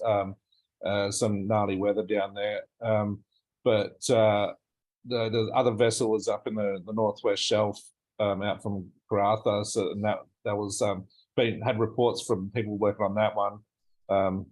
That's fully operational as well. It's yeah. So I've worked on several of these vessels, so I could get posted onto which one of them. So we are going to get the rest of our fleet by the end of the year, I think, with these Starlink, the Starlink dishes. So I think it's proven quite a success and a big decrease in cost, because the traditional offshore, well, maritime internet providers, they've been gouging money for years, because they can just charge what they want and people have to pay it. But now there's a competitor which is just completely undercutting the market. And a better service, so it's chalk and cheese, isn't it, in reality? Absolutely, yeah. Very good. Very good. When you're looking at half a megabit for up to 30,000 a month for a connection fee, that is ridiculous. Half a megabit connection speed. You didn't have an alternative. That's why they could. No, that's right. Yes. And it's going to just transform. Well, it's going to cut a lot of people's lunch, isn't it? It's just like SpaceX is doing with rocket launching. You know, where they're only charging really the price of fuel. I think they're up to 100 launches this year already. Some ridiculous figure they've already done this year. Yep. They're not far off their 200th landing. Oh, they're going to get to 200 this year easily. Yes. I think they're at 197 or something, or 8 at the moment. Absolutely. Now, Steve, just jumping around a little bit, Steve, you said earlier that it would be good if there were more caravan charging locations, well, say across the what's it called, the Great Australian Way or whatever. The Big Short. The Outback Way you're talking about? Or? The Outback Way. So we've got a follow-up response from Anthony Martin from Horizon Power, because a question was posed last week about, or asking about caravan pulling through bays. So his answer is that at this point, any of their sites on Main Road Reserve are going to be drive-through. However, town-based sites will not be drive-through sites. So at this stage, it's confirmed that Manilla, Lagrange and the Mueller Ranges will be drive-through caravan-friendly charging sites. Mm-hmm. Whereas Carnarvon, I assume, would not Carnarvon's a town. Yeah, we actually had Carnarvon. I'll just bring that up. I've got the It's in in a parking bay. So, yeah. So this was So was basically, Carnarvon. only 3 sites will be drive-through out of the whole Horizon. At this stage, at least. So Carnarvon is just straight through, like most of Synergy sites, and as is Broome. So that's the 2 sites there that are the conventional sites. Because the town ones, they're mostly putting them in standard bay parking that already exists. So that's the way it is. And you've got to do it in the constraints, unlike Tesla, who have rather deep pockets. This project was delivered for is being delivered for a paltry $24 million. Yep. So they've got to do what they can do in that budget. So by analogy then, if it's a roadhouse, then it's a drive-through. If it's a town, then it's going to be curb. I think that's right. Yep, I think that's a fair assessment. Yeah. Yeah. But like I said, he did specify just those 3 sites at the moment, but then that's what is currently known. I mean, perhaps the other sites haven't been fully assessed yet or whatever. Yep. I think both Synergy and Horizon Power should be congratulated. They really seem to be getting on with it and doing the job. And I think Sandra's actually doing a brilliant job. She's very proactive in what she's doing. I think that's just a credit to her. Absolutely. Absolutely. Well, I took up her offer that she made, last week or the week before, we suggested that if anybody wants to help out with the commissioning, they can make themselves available. So I said, look, we're retired. We're happy to help out. And she said, thank you very much. This is all by email. And so she'll call if she needs some help, which is good. So you're going to drive to Broome in a little while. I did suggest more. The Synergy Swiss would be more in line. Thank you. And Ken, I've driven to Broome, and until we get the other ones up there, no. Yeah, I've driven to Broome. I have no desire to do it a second time, but No. Oh, it's a great trip. It is a great trip. Now, talking of Broome, Anthony also did follow up with the question about Pardue, and at this stage, it'll be likely be live early next year. So, That's a shame. yeah. Was there a follow up about the battery size that will be in the sort of the off grid sites that will have solar and batteries? Did we get information about? No. No, not at this stage. No. And I So- presume there was nothing about your suggestion, Harold, about the temporary charger at Pardue? Oh, that was suggested. It has been suggested up the line, but Okay. you know, whether that flies or not, don't know. And I guess the problem with Pardue is, I mean, you know, often when things get demolished by cyclones or whatever things, and when things are subject to insurance claims, sometimes the insurance companies can be very possessive over what's left, and you can't do anything. Yeah. You know, literally. But Anthony So- was suggesting that maybe they do a deal with the solar and stuff like that, which I think is a great idea if you can pull it off. Yeah, well, and you know, and all I sort of suggested was, well, even if you forget about the solar panels, because you know this thing's been designed, and I'll just bring up that image actually. I'm sure they won't mind us showing what they showed, and that was this one here. So I'll just zoom in. So basically, you've got your backup diesel generator, very, very standard. You've got your battery storage, and then you've got, well, that's actually a RT50, but I think they're going to use an RTM50. But anyway, that's a tritium charger there, and I think that's your The Paymate. base station, isn't it? Yeah, your Paymate. no, and the Paymate's on the electrical box. So I don't know what that is. Yeah, I'm not sure about here, Ken, because this one's No, behind. under the shade surface, there's a. He was talking about they were putting all of that infrastructure and the AC charger on that other box, Yeah. like that picture in the top right there. Oh, top right. Yeah, a couple of them are meant to be Yes. on the box, but Yeah. not all of them. I Yeah. don't think. But in any case, this thing here is the off-grid setup. So you've got obviously, and I did count. I think I counted 50 kilowatts of panels, roughly. But yeah, you've got your you got your backup diesel. So all you really need is these two boxes plus the charger, and you Yeah. don't even have to install the solar straight away. You could do it as like a temporary install and get the job done before you decide whether you are going to install panels or whether, you know, Pardue's insurers are going to replace the panels that were wrecked, that we saw last week. They were all Is that destroyed. is that charger gonna be a big mud pit after a rain?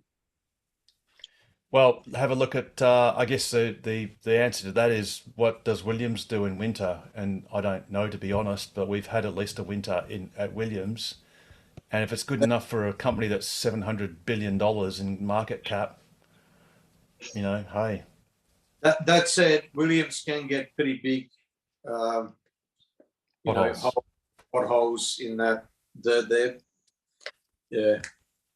There was a guy uploaded some photos this week from Williams. He did a road trip. I was trying to find him, but anyway, it wasn't looking too bad. It just depends on, now after the rains, it will be probably a lot worse condition. yes, yeah, absolutely. Might But hey, start I mean, ruts. bit of road- with the- but a bit of road base, you know, can go a long way. Absolutely. Just a bit. Now we've got a question from Darren about asking, has anyone upgraded to enhanced autopilot or FSD? Well, I've done both. On mine, I went FSD, and my wife's car went enhanced autopilot.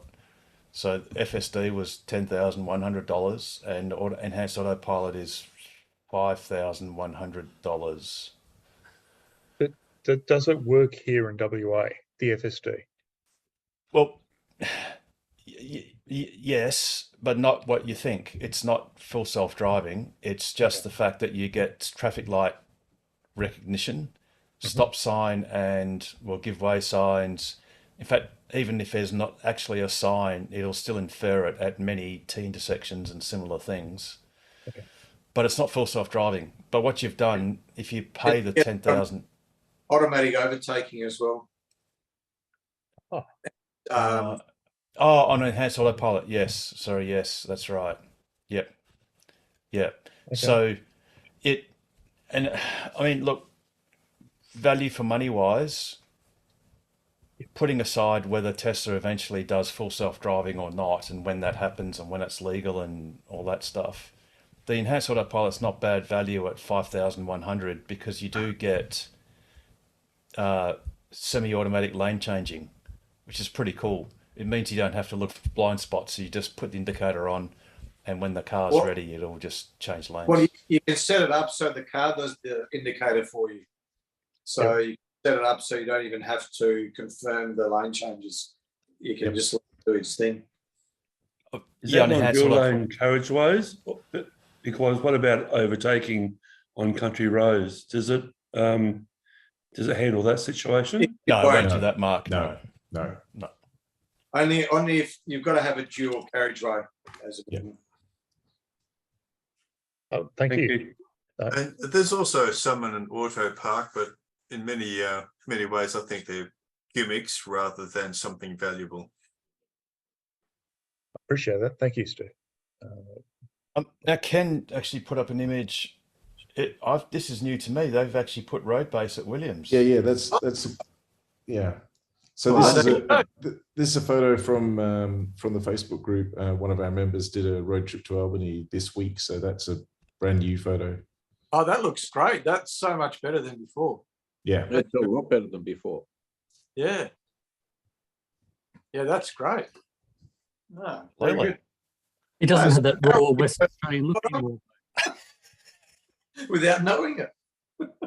Yeah, I know they've wrecked the ambience. I mean, it's just not authentic anymore. We'll have to gather it all up and scrape it to the side and make a pile of it. Yeah, thanks to Samuel for that photo. I thought I'd better put credit where credit was due. He also uploaded a photo of himself charging at the Albany WAEV network in the rain, and so yeah, Albany is a piece of cake now. Well, there you go. So no excuses, and it is because once you get Cogent up, which again will be before the end of this year, it's just so much easier. Walpole and yes, yeah. Well, I think Walpole. We just need Tesla to add those sites to the Tesla map so that you can navigate to them and precondition, and then it's magic. Yes. So there's a company called Sexy Button. Harold Sexy Button does it too, but I would prefer Tesla to implement that. Yes, that being that's right. But the main thing with it is there's a company called Eco Movement in Europe that actually does all the agglomeration with Ionity and all of the other providers. And there's nothing better than navigating, and it just has all the locations already pre-done. That will be very awesome if ChargeFox cooperates with Eco Movement, and then Tesla Australia or Tesla ANZ agrees to do the same thing that their European cousins do now. Yeah.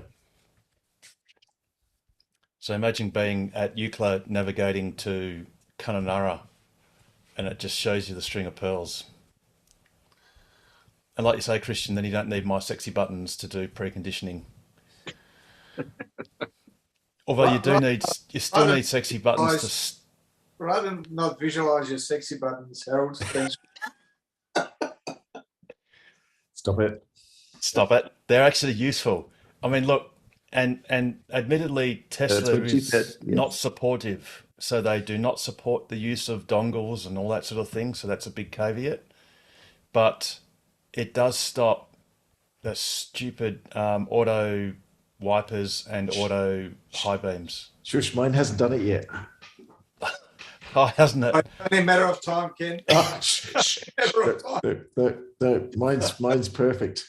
Broad daylight, Ken. Broad daylight, blue sky, and your wipers will just come on forever. Mine did it today. And then I watched the windscreen, I turned it off and on, and still kept on doing.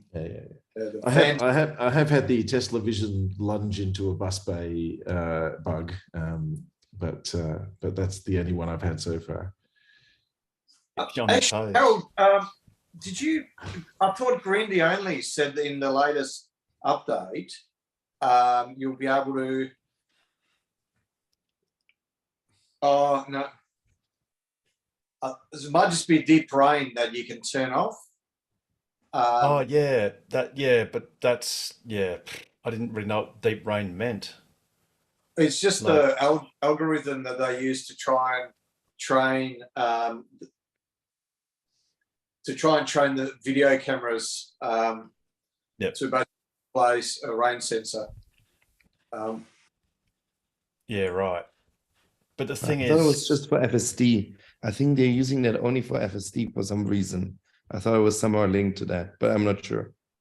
Yeah, that's possible too. Yeah. That's Anyways, possible. but we should get a new neural network trained on all the cameras. Right now, it's only a single camera that's basically detecting if it's raining or not.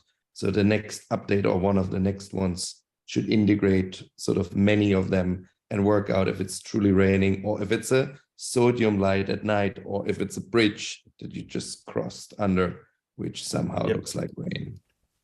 Yeah, or if it's insect poo or something. That's what they were doing. It's a single camera right now. It's one of your Didn't they say that they were moving to train it on? I don't think it was all obviously not the internal camera. So it wasn't all the cameras, but I think it was quite a few more. Apparently, right now it's only one. Yeah, that's why. Not great. Yeah. Anyway, No, there's a they question really in the not. chat about spare tires, Harold. Do you want to talk to that? Yes. So question is, on longer road trips, do we travel with a spare or not? From Perth to Geraldton, I did, and from Perth to Kalgoorlie, I didn't. So it kind of depends.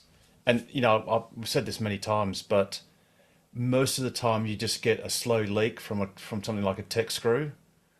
And it's very rare you'll get a catastrophic flat. Although one of our members actually did on the way to Geraldton, or even higher actually, and had to get their car towed on a flatbed because it completely the tire just completely deflated and couldn't, it was wrecked. But unfortunately, many modern cars just don't do spares anymore. Even the ICE cars just don't have spares packaged in the boot. So it's up to you, Brett. Look, down south, you really don't need to bother too much because you've got lots of help all over the place, lots of tyre places. But maybe if you're going up north or deep east, then you might want to consider bringing a spare, which you can actually borrow from the club for free for road trips. Yeah, I'm with you, Harold. Going down south, I don't bother about it, but I do take the spare I bought when I went to Broome and across to the east. It's just, I like to have something that I can actually fit to the car rather than waiting for a flatbed to come from wherever and drag me back or forward. So it's about control. Yeah, the same. I travel down south without a spare. But yeah, going out anywhere else, I probably would. Absolutely. Now, just jumping around because it's kind of that kind of night. I did actually find when you go to the suggest superchargers, please just start putting in Air Highway and then Ceduna, because it actually requires an address, but it doesn't need an actual number. So just put Air Highway and then Ceduna, and then I forget what the main road is at Norseman, but just look it up, put the main road in. Someone might have that on maps. so that's for the supercharger suggestion. That's a suggested location, so that we can try on the next round, next quarter, if we can try and get that to get up there. And then if we can keep iterating on each time there's a new thing to choose, we just keep converging to the center. I think Norseman's actually the Coolgardie Esperance Highway. So if you just start typing that in, then that'll get the job done. But like I said, we'll get stuff on Facebook and in an email. And then maybe Chuck, you could do something similar. Yeah, and then we can just get superchargers where they need to be, which is everywhere. I think we're going to need to wait until the end of this quarter so that all those South Korean ones get done. And then we'll have next quarter to vote on the Aussie ones, hopefully. Hey, Chuck, are you in Hobart or are you in Devonport? Hobart. So where the big question, when's Hobart going to get a supercharger then? Well, we're getting a store and service centre, so they might do something there. And a stadium. Oh, that's right. Yeah. Eventually. Yeah, so currently it's quite a fair distance for you to travel to get to your local supercharger. Yeah, it's not very local at all. It's a fair way there. I've done a few trips and I can do Hobart to Devonport with about 20% left. That's in a rear-wheel drive. So, oops. And of course, it's handy for the boat. That's it. Yeah. So, we go. but you're not too badly off there, Chuck, because you've got a few in Tassie, a few. Yeah, that's right. Yeah, fast DC chargers. that's right. I'm not sure if there's any new ones since last time I ran through them. I think it's all there's a couple up the northwest that are in progress, but yeah, very good. I did find if you just put in Coolgardie Esperance Highway, it's a bit of a pain, and then just start typing Norseman, then you'll actually get Norseman. So that's what you can just put in. It actually auto completes the WA bit. So there you go. And then Chuck, you can knock yourself out and put as many in Tassie as you like. You can have a couple of good juicy locations. And Harold, the drop-down box for the reasons. Oh, sorry. Yes. So there's not many actually. So I would suggest need to get to my travel destination, because if I need to go over east, I need one at Norseman. Thanks. Yes, I agree. So need to get to my travel destination. You can do other, but it's probably best just to go need to get to. And if we can have a few hundred of those votes just for the shortlist to be voted on, then, you get 5 votes. And I think you can't vote more than once at one location, I don't think. Correct. So, No, you got to spread it around, and that's where we dilute our votes somewhat. So we have to be careful of that. yeah, but if we just pick the obvious ones, and look, the thing is, what's the name one? Norseman, sorry, Southern Cross one. So I think we've only had one voting lot, haven't we, Chuck? I think. So we've only had Southern Cross, Port Augusta, Apollo Bay. Apollo Bay. Yeah. I think we've had 2 lots. I think the first one was all South Korean and Japanese sites. If you scroll up, it might actually have them marked. Yeah, it would have too. So there we go. Yes. Yeah. So you got these 2 in South Korea. So they're tightly packed, You've aren't got they? some in Japan as well. They're obviously short of a supercharger. It's just insane. It is insane. It is just, especially when you look at the scale. If we just go down to Australia, and it takes a while. Oh, there's just whoa, there's nothing there. What? Yes. Anyway, So just on that reason, make sure you choose, like Harold said, you needed to get to your destination, not that you needed at your travel destination, because otherwise you'll just get a destination charger there. So it's like Harold said, is to get to your travel destination. Yeah, so you just say need to get to my travel destination. Not the one underneath. Yeah. No, not need at my travel destination, but need to get to. Yes. So there you go. I mean, one day we'll have superchargers everywhere. One day. This is for Tokwa's snow trip in 2027. We're all going over to the ski fields. 2027. In 2027, we're going to have Cybertruck, Semi. We're going to have sexy cars, except they're not going to be any new Model S's or new model. Oh, there could be. They could be in the refreshed Model S and X. Steer-by-wire refresh. Steer-by-wire refresh. Yes. After they bring them back to right-hand drive. That's what I mean. They'll bring right-hand drive back once they do steer-by-wire. Because then the issues that were explained last week or the week before don't just go away. But in the meantime, they'll have to have the Highland version of the Model 3 come out, which is probably going to come out very soon. And then who knows what's going to happen with Model Y, whether that gets a refresh as well.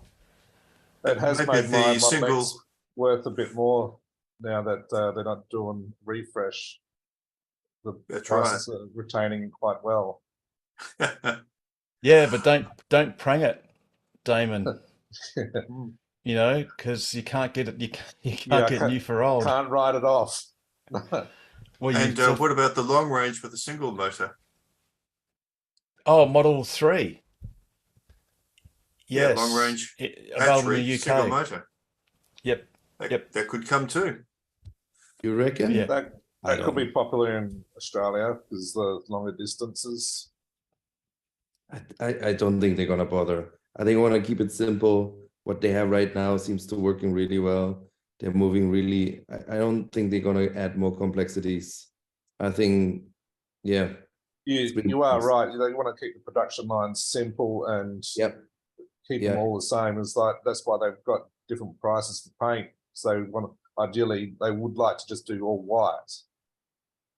If they could, I mean, that was Harold's suggestion. Although, like, I think it works to have two different models in that group. I think it works quite well for them.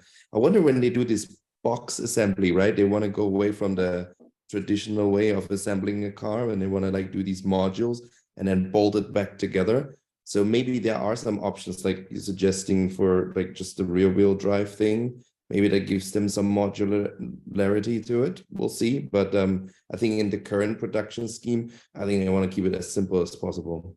Projecting a couple of years as the market gets saturated, you've got to continue to differentiate a bit. That's what right. I'm waiting for is the Cybertruck crash testing, because if it's so rigid and bulletproof, how is it going to go in crash testing? They reckon really well. So they've only teased us with images so far, but yeah, it'll be very interesting. I'm still wondering, like, I mean, in Europe and stuff, they have a lot of things for pedestrian safety and things like this, where things have to absorb and the hood has to pop for this thing looks like it's gonna just slice through the masses. And I know Harold's really excited about it. Just gonna make a couple points there, but That's how you take out all the zombies, right? I mean, I understand what it's really meant for, but I do wonder with that exoskeleton kind of thing if that can fulfill some of the obligations in certain countries. I actually don't know how it is with Australia, but at least in Europe, you do have to take pedestrian safety into consideration. And looking at like how many more pedestrians seem to die now and people die more, and it's clear that vehicles get taller, bigger, faster. So I think there is a correlation between that issue, a lot of utes, a lot of really big SUVs that seem to topple over, which hopefully gets better. I think it was a video we had on last week. Someone was on someone's Twitter feed that Harold played of the crash testing and all these other makes and models were all hitting all the mannequins and that, and Tesla completely avoided all crashes. Yeah, and that was a 2 or 3 tiny bit weeks of ago, news yeah. too, that the NHTSA are looking at mandating pedestrian avoidance systems for all cars from 2027 or 2025 or something. They were going to mandate it because it's so critical. But Christian, when you said that it's an exoskeleton, that's something that Elon Musk keeps saying. He keeps describing the Cybertruck as being an exoskeleton. But when you look at Munro and Associates and even their own images of the Cybertruck, it's not, because it's got they've actually described it as just an oversized Model Y, because it's got the same castings, it's got the same internal rigidity as a large SUV. There are some photos of the Cybertruck castings through the side door or whatever of the factory. Yep. It was all lined up. The Cybertruck castings. So yeah, Joe Yeah. Tetmeyer put them up. Last week we had that in the news, so they were the front castings last week, and then this week I didn't put it in the news because it's just not a lot of casting. Was the rear casting. So it's not really an exoskeleton. Okay. Yes, I the get door what skins you're- are I get what you're strong. saying. But I do reckon the cold rolled steel, like the Yes. bendiness or the absorption of it, like if you look at like the Model 3 hood, for example, it's very like thin and would give in if someone were to be hit. I do reckon there are some ways, and it's also going to be taller. So yeah, I guess they're going to sell it in the US predominantly, and then maybe here. But if you look at the Ram 1500, yeah, that's and I'm monstrous. just trying to Yeah, get you're right. uh, All of them, yeah. an image of that. I don't know what a pedestrian could hit there and survive. Like, I don't. You're absolutely right. It's just that category, which was supposed to be like for, yeah, I guess like really working, but now like just everyone's driving to the and shops with in something. Australia with Land Cruisers and patrols, Yeah. majority of people in Australia put bull bars on them. Yeah. And bull bar, there's no giving in that, is there? So Fair point. That's why they are forbidden in Europe. Like I think you can only get them under certain crazy exemption if you have a farm vehicle and yeah, whatever. for but sure, yeah. yeah, but yeah. Well, I The guess one thing- the Tesla was aiming not to hit the pedestrian in the first place.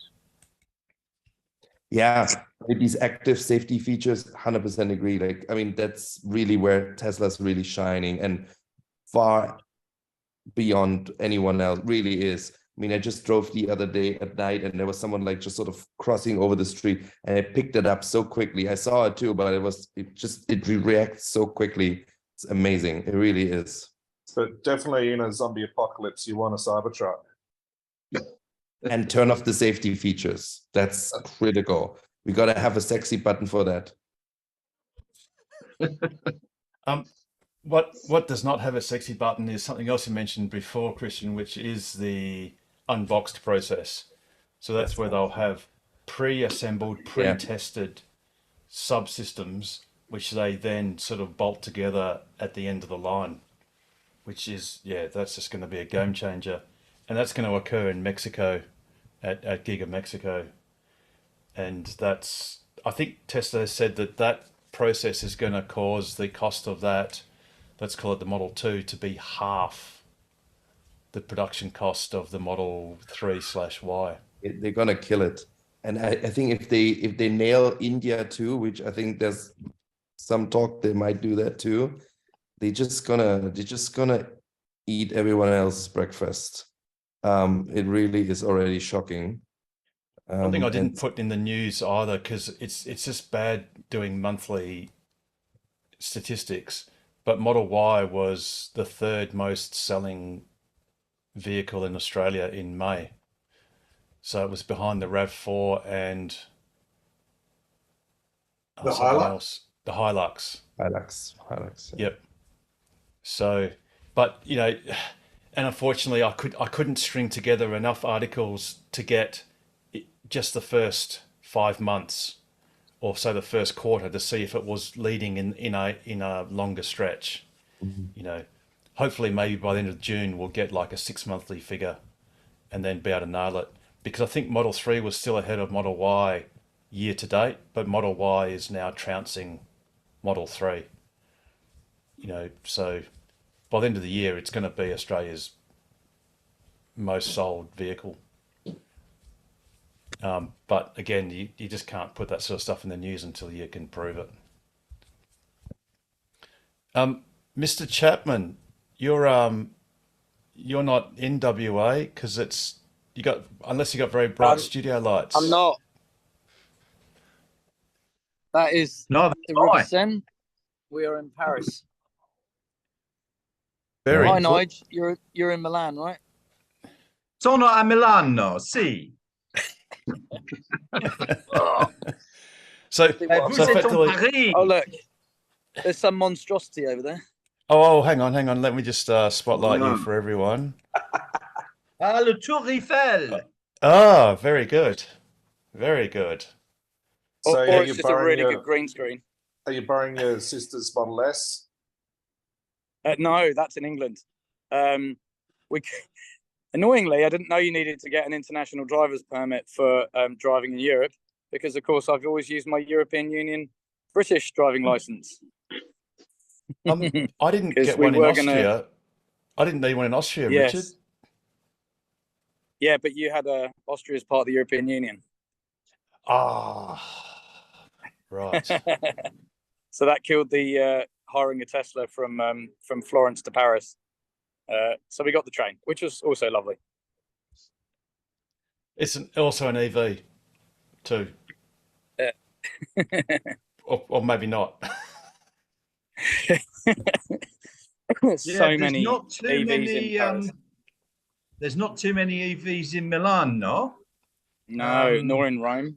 They're or very, Florence. yes. I've just seen, actually, walking back to the hotel, an EQE. And like all Italians, it was parked on the zebra crossing. Well, of course. Yeah, that's where they all park. So, yeah. I've seen a few Teslas and some Fiat 500Es, but that's about it.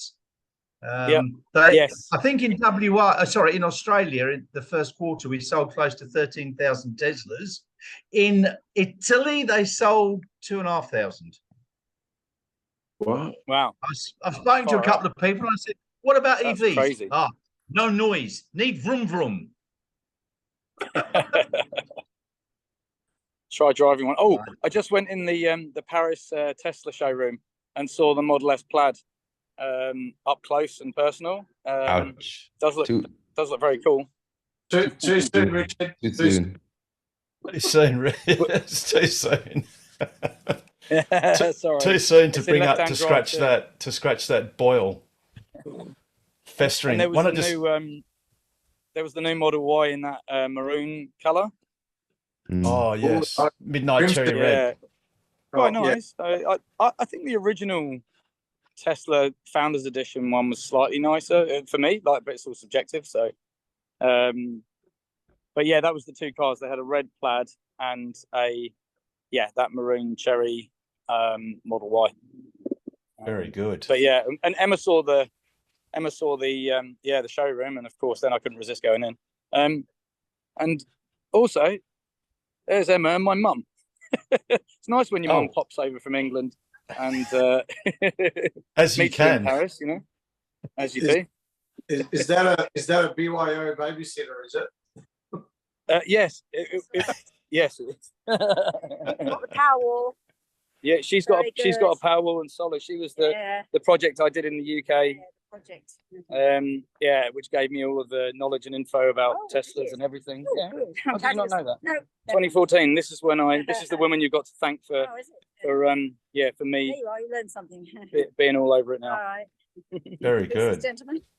Who's a lot of gentlemen. It's my Oh, hello, Wincy. ladies and gentlemen. That's Lovely to Harold. meet you. And well done with all the good work. Carry on, Mr. Musk. We've got to save the planet. We've got to sort this lot out and stop the corruption. But thank you for what you're doing. Well, some of Right. them are gentlemen, but some of us aren't. Some of us are and some of us aren't. That's All right. Nigel. He's in Milan. Oh, okay. All right. Well, still affectionate greetings to Milan. Good wishes from sunny Paris, gay Paris, where it's a très job bien. But we found one in the end. Oh, yes. It didn't elude us for long. And there's a boat, which we won't be collecting because there's no toilet on board. However, it's no. very nice today. It's hot and sunny. Hot and sunny. What time we got there? I've got a bit confused with What is it? WO You've got. time. Are you 4:45, Richard? Yeah. Yes. 4:45. Quarter to Oh, 10:15. Okay, I thought it was 11:15. I was like, oh, people are still on. Yeah, Yeah, absolutely. I've only just signed on as well, Richard. Oh, brilliant. It's 9:45 here. I've just got back from another. Sorry, quarter to 4. It's 9:45 where you are. I've just got back from another short 10K walk. Nice.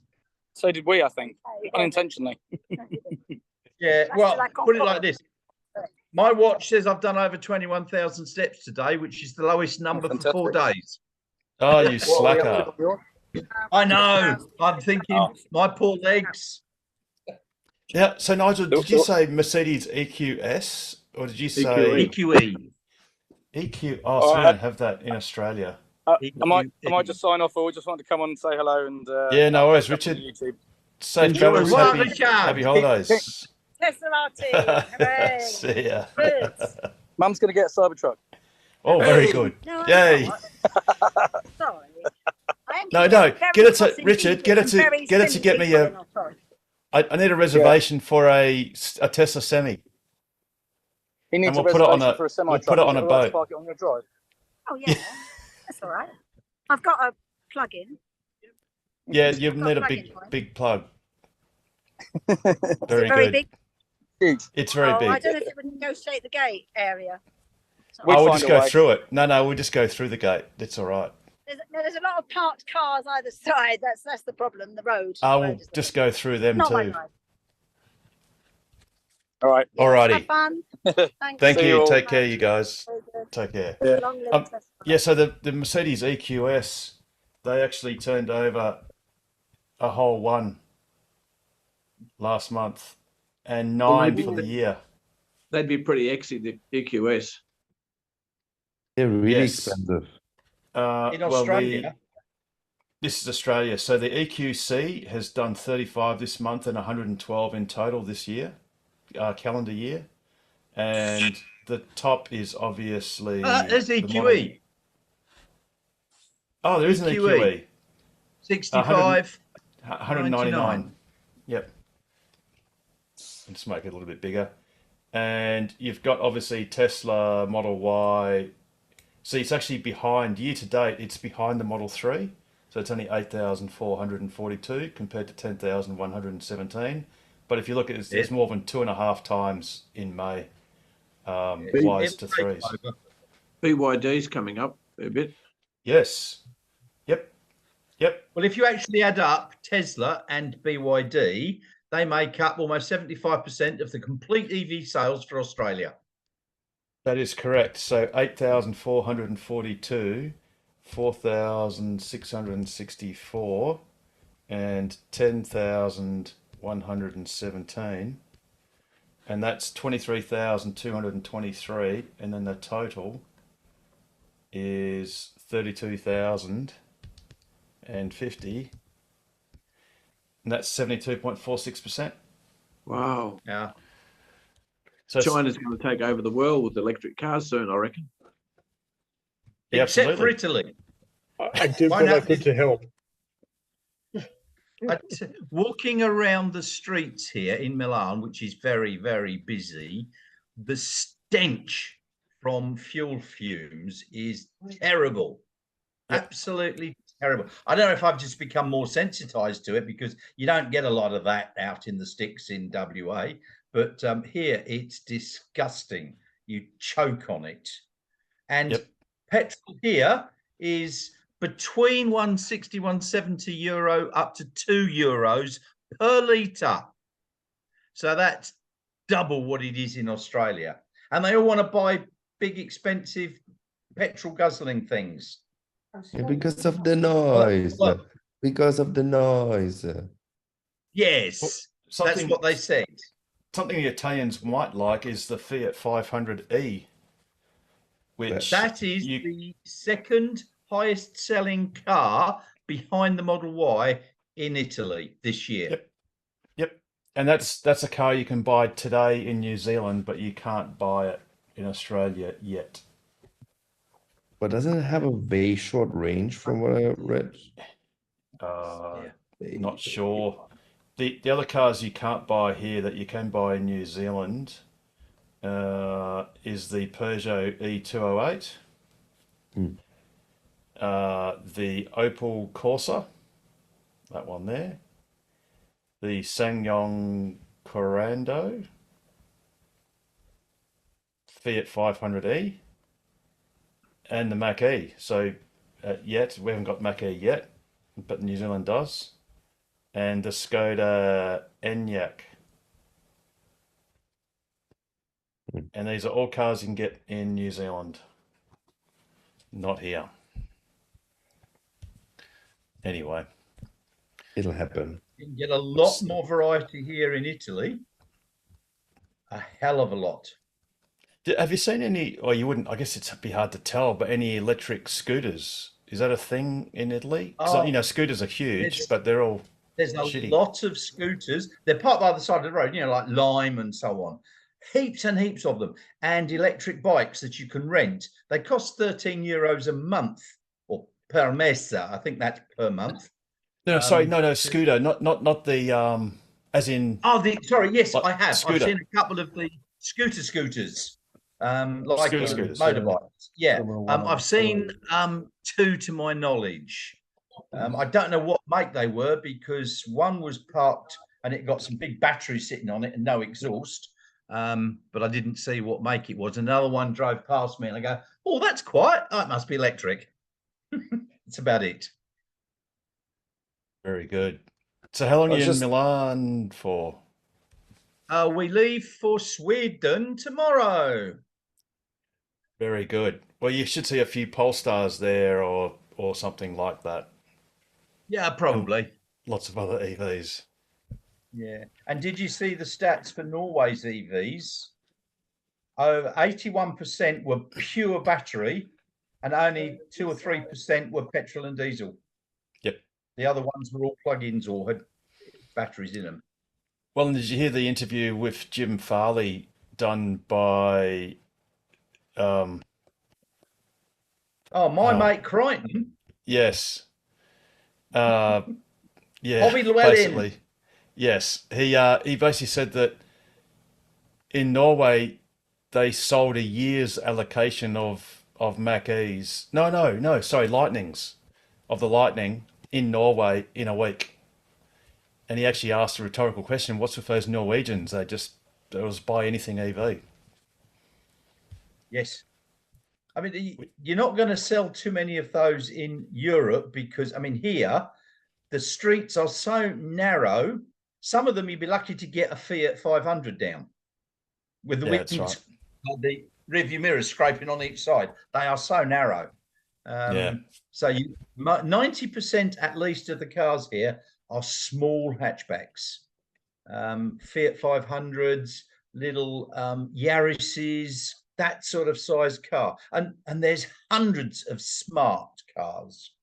And also those little Citroen 4-wheel electric push bike things that have got a car look about them. You don't need a driving license to drive them.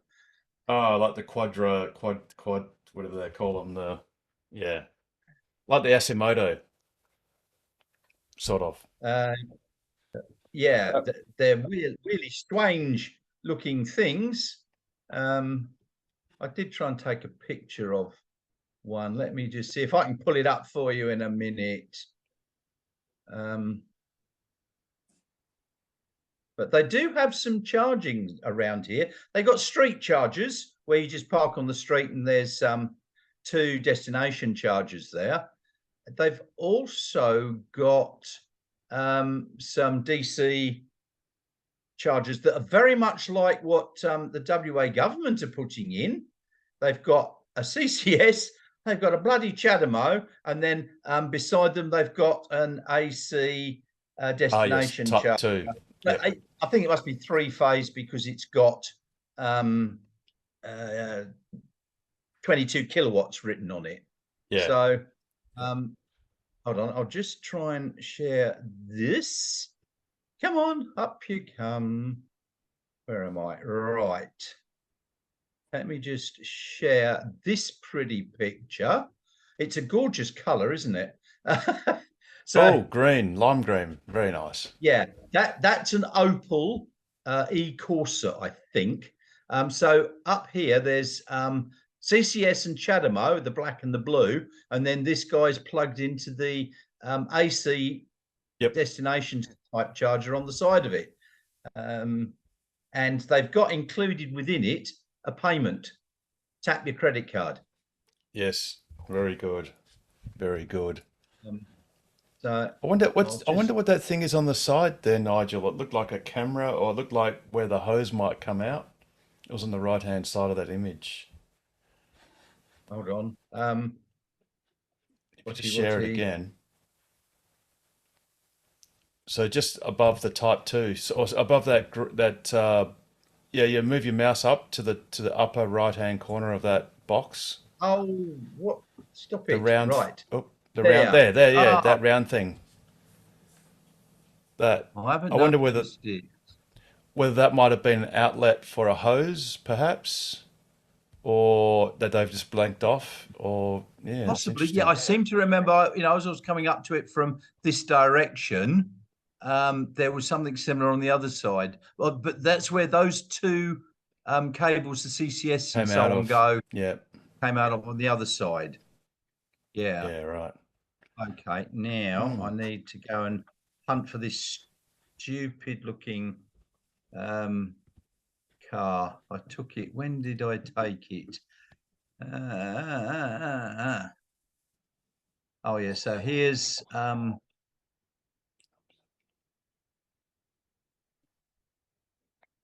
sorry, I'm working on my poor little laptop here without a mouse, so it's very hard.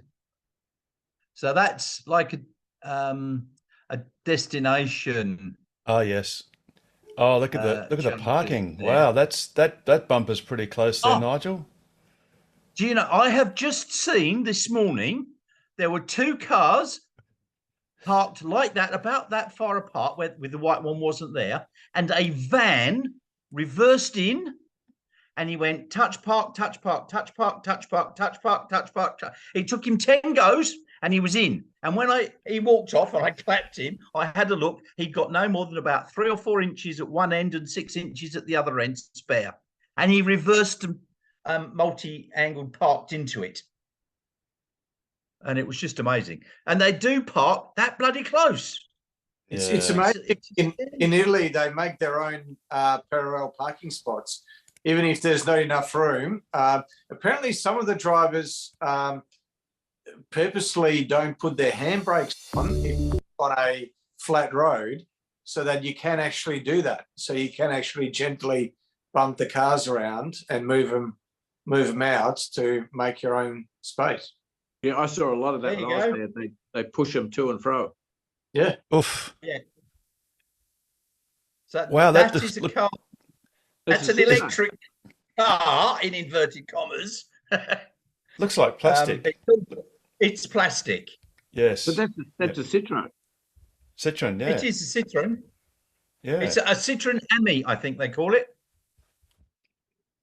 And I think these are share cars. They're brilliant. But you don't need a driving license to drive one. Wow. And they've got a top speed of something like about 25 kilometers an hour and a range of about 50 kilometers. They've got a very tiny battery in them. And I think they'll accelerate 0 to 20 in about 15 to 20 minutes.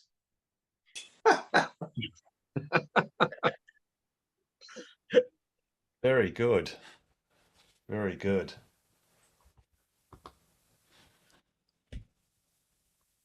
Alrighty. Well, what you need, you're mentioning the bump parking. What you need is this. Yes, yes.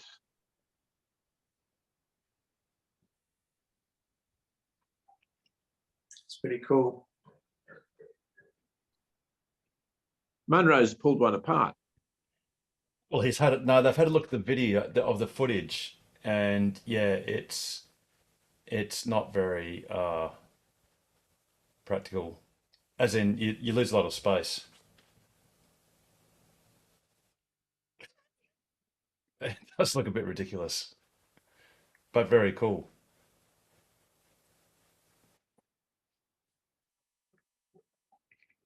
Hey, I reckon the Cybertruck could have some elements of that.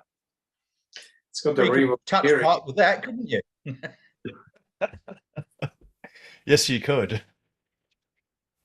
Yes, you could. Now, I think it was John that's mentioned that Tesla's got a bit of a strong share price start. Woohoo!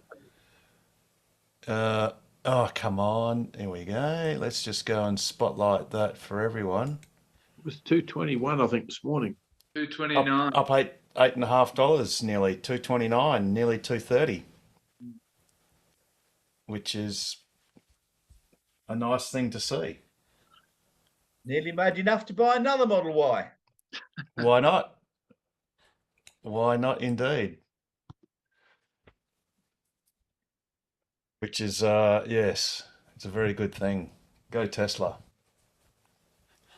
Yeah, but I'm going to wait until it's got hardware 4 and 4680 batteries, and yeah, by which time it'll be hardware 5 and different batteries.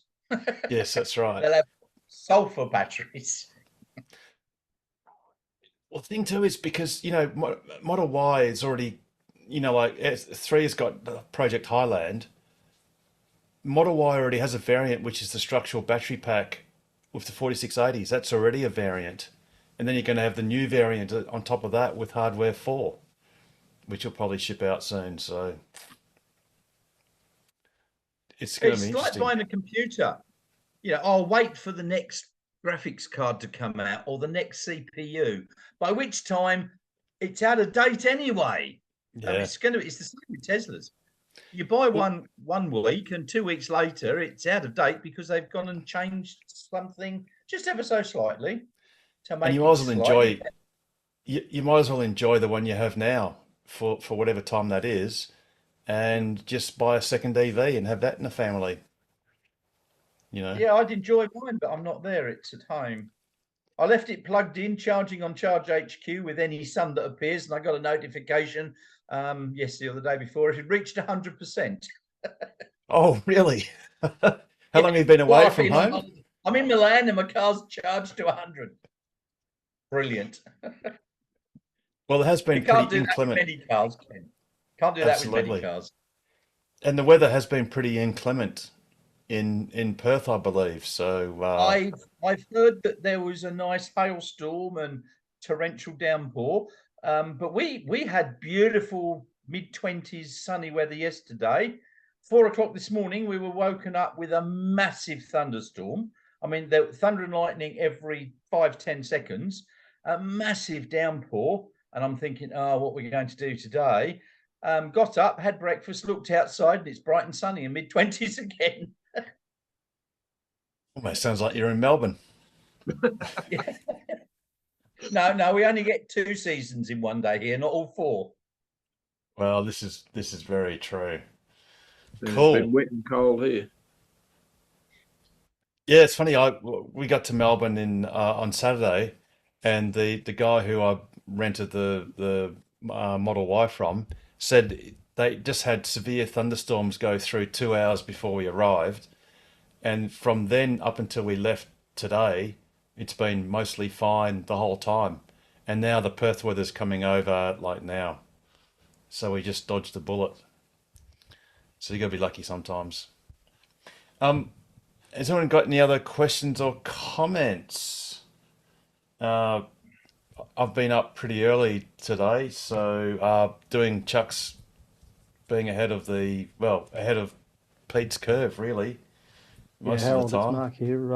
I've just got one comment, just looping back to the WAEV. After the presentation last week, I went and did a little bit of geolocation in Carnarvon, just on Google Maps. So I've Yes. located where that point of that charger actually is. So I don't know if everybody knows where it is already, but just in case they don't, it's actually in the town centre. It's on a road called Camel Lane at the back of the Carnarvon Civic Centre.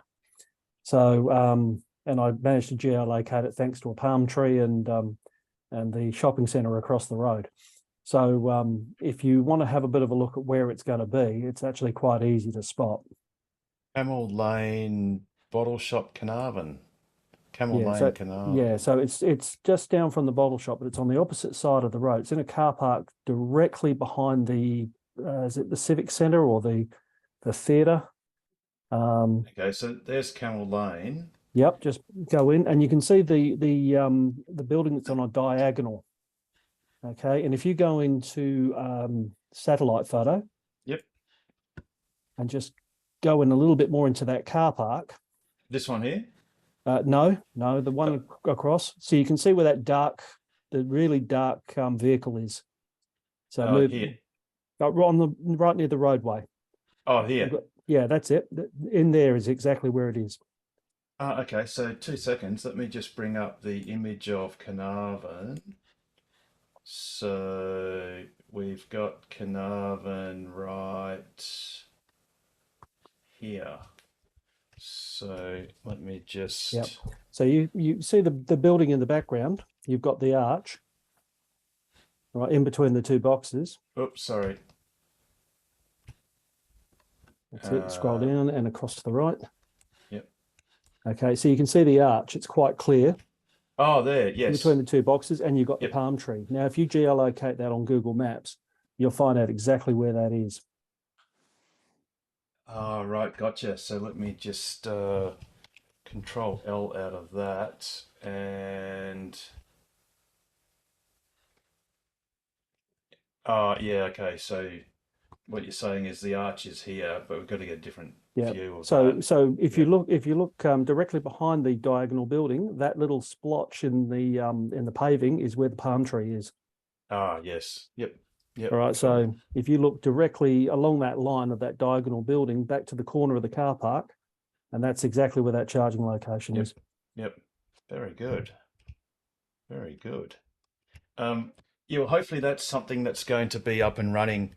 As I think Anthony said, it's really a toss-up between Broome and Carnarvon, and I think one or two other locations that may be the first that technically are publicly available. No, it's just I saw the slide deck, and I just thought, that's a fairly easy place to geolocate. So Yes. if anybody was interested, that's exactly where it is. So, and one final thing, I took the CX-5 driven by petrol out for the first time in 3 months. My wife normally drives it, and I kept looking down at the dashboard and wondering what this extra gauge was, and I couldn't figure it out until it dawned on me. I was looking at the temperature gauge. Oh, yes. There was no, of course, I haven't seen a temperature gauge in 3 months. I shall tell you I what wonder what this gauge was between 50 and 130. What I saw that was quite strange is the Genesis EV. It was in Melbourne, and I couldn't believe how many buttons, knobs, dials. Like there was a button for traction control, a separate button for sport, whatever, and another button for chill or something. And it's like, oh man, it was just out of control. And you know, the car was all very nice and blingy, but wow, it just felt like a fish out of water. It really just felt strange. Yeah, the minimalistic adoption that I've got in the vehicle now, I don't know if I could actually go back to something with everything all around me. It would be like going back to a Nokia phone from an iPhone. Yeah. Or a BlackBerry, even worse. Yeah, Dingleberry. Yeah. And I'll just And leave. Mark- I've just got one other thing just to go. I put a link up earlier on, and there was 4 hours ago there was an article on the Guardian, and the link actually goes to a headline that actually says petrol and diesel engines dying technology. The electric car age is inevitable. So that link I just posted a little. Oh yes, while sorry, back. So yes, yeah. yeah. If you're interested in that, that's a very new article, and that was in response to Rowan Atkinson's article in the Guardian a few days before. Yes. So, just a quick question, Mark. Yeah. When you were driving the ICE vehicle, did you Yeah. jump out, go and do your business, come back, and the engine was still running and the Yes. car unlocked? Yes. Guilty as charged. It's easily done. It's too easy to do. I did that to a Hyundai i20. That was a bit embarrassing. Yeah, and the engine's still running, and I'm sitting there wondering what this noise was. And then you suddenly think, oh wow, it's amazing someone didn't pinch it, because I could have. Oh, quite easy. Quite easy. Oh dear, very good, very Anyway, good. that's my three inputs for the evening, although they're late. Yeah, no, very good. Has anyone else got any other inputs before we wrap this awesome show up? Although it is a bit early, but yeah, we're all a little bit tired. You were mentioning Jim Farley before.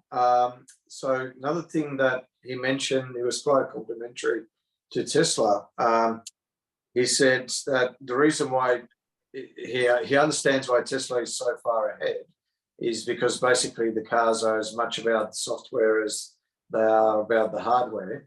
The thing is that most legacy automakers, they're not really manufacturers, they're more assemblers. So they sub out the production and manufacturing of a lot of their parts.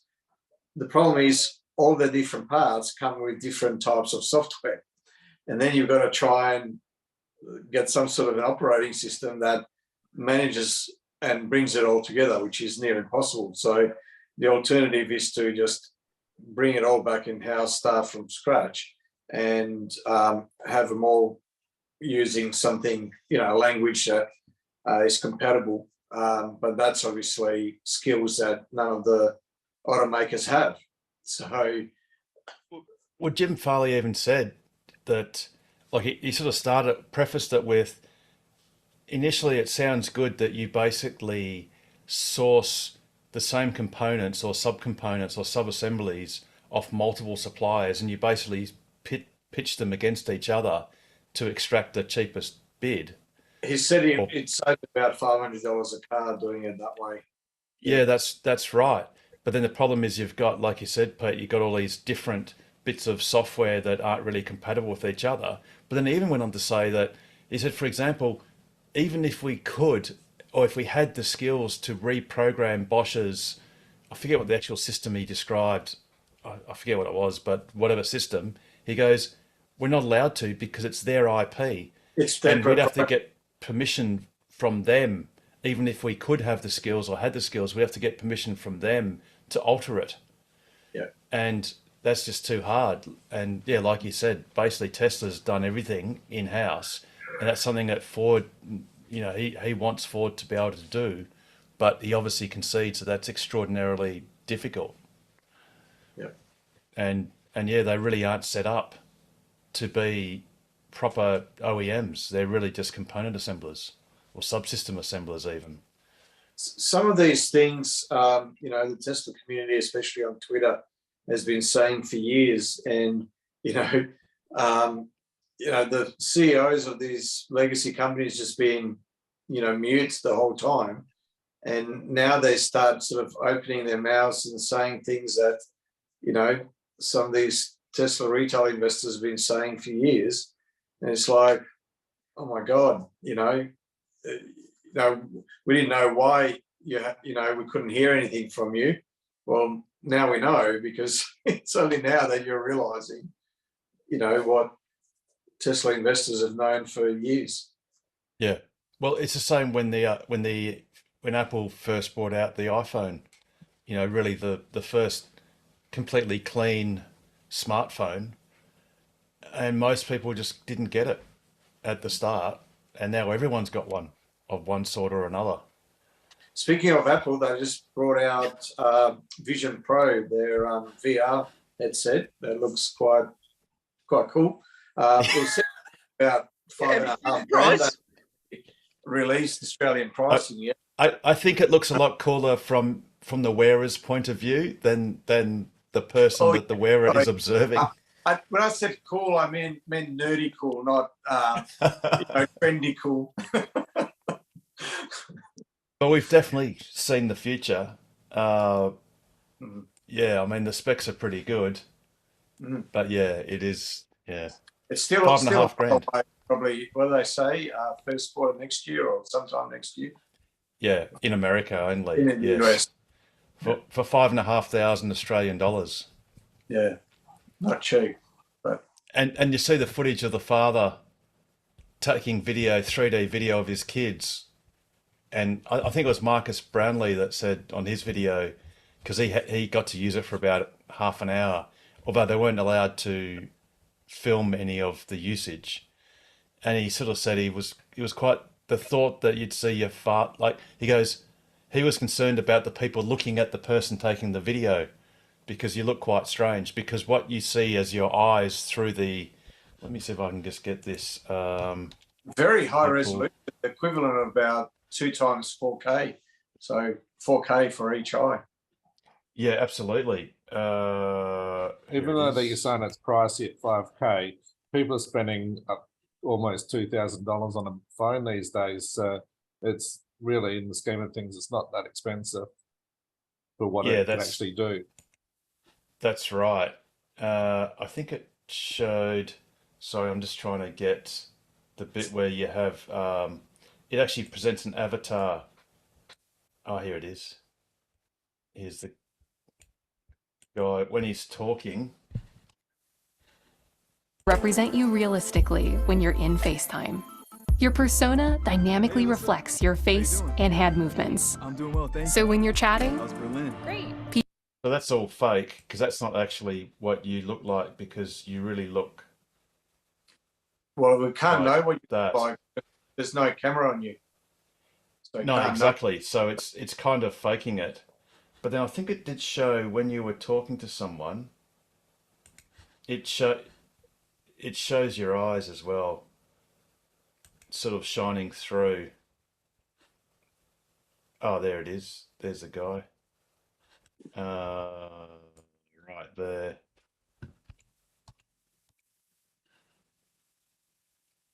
I can't find. No, there you go. That's when she's talking to a friend, and yeah. So that image there is pretend. That's actually a screen that does a avatar representation of herself to other people. But I mean, you're just walking around with a ski mask on.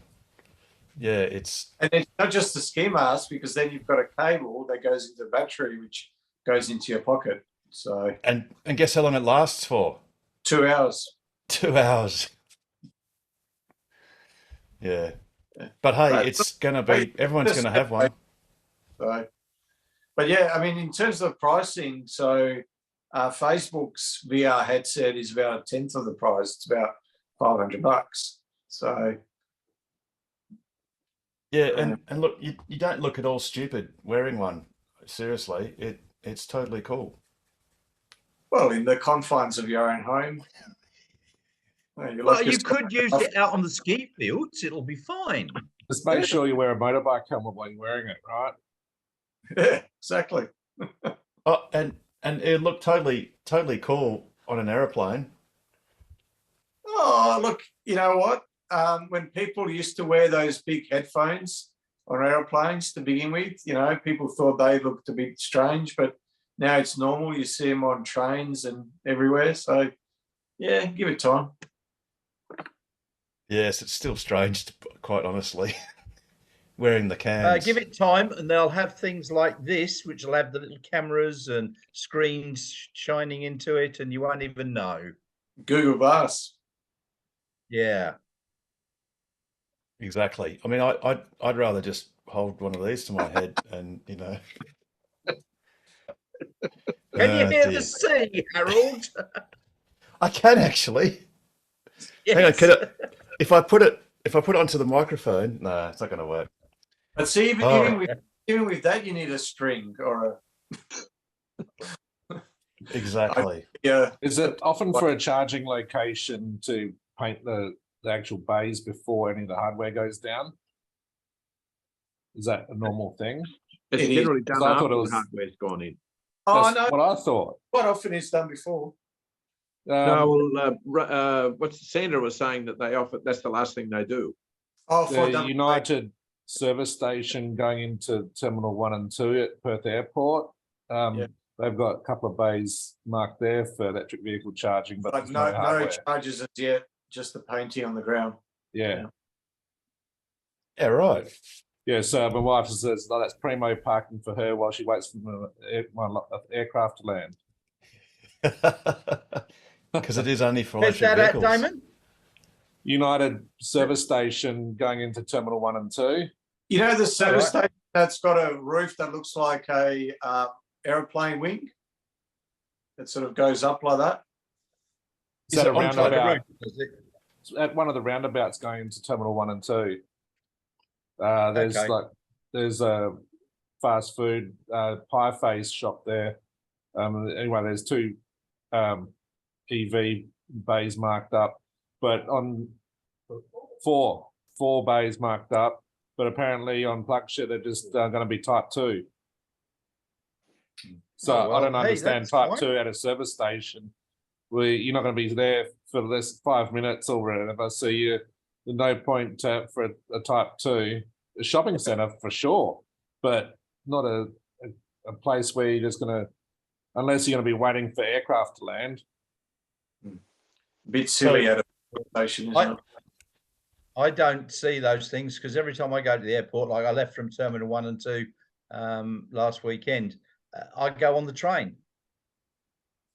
Well, that makes So sense much these days. easier. It's the only way to go. Yeah. When I come off the aeroplane, when we get home, I'll jump on the train and get all the way down to Warnbro and then Uber it from there because it's very close.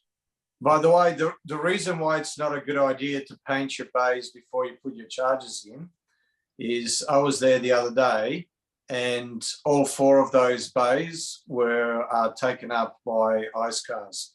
So, you know, you're training people to park there, you know, Yeah, before, that's true. you know, before the chargers even go in. Yeah, that's a good point. So Yeah, we Damon, need so they're penalties definitely like they got over east. Definitely Yeah, no it's too- hardware there. no. So it's and it's I think it's over east. It's $2,000.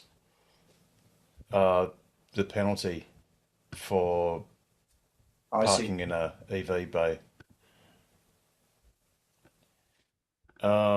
Which I mean, you saw, you know, was it a Lamborghini Aventador or something, and something, or was it a Ferrari? I forget what it was, worth $900 and something thousand, icing the supercharger at or somewhere over east.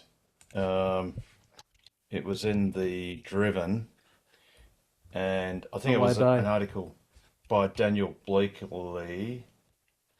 Yeah, it was Runaway Bay in Queensland on the Gold Runaway Coast. Bay. I should have it just here.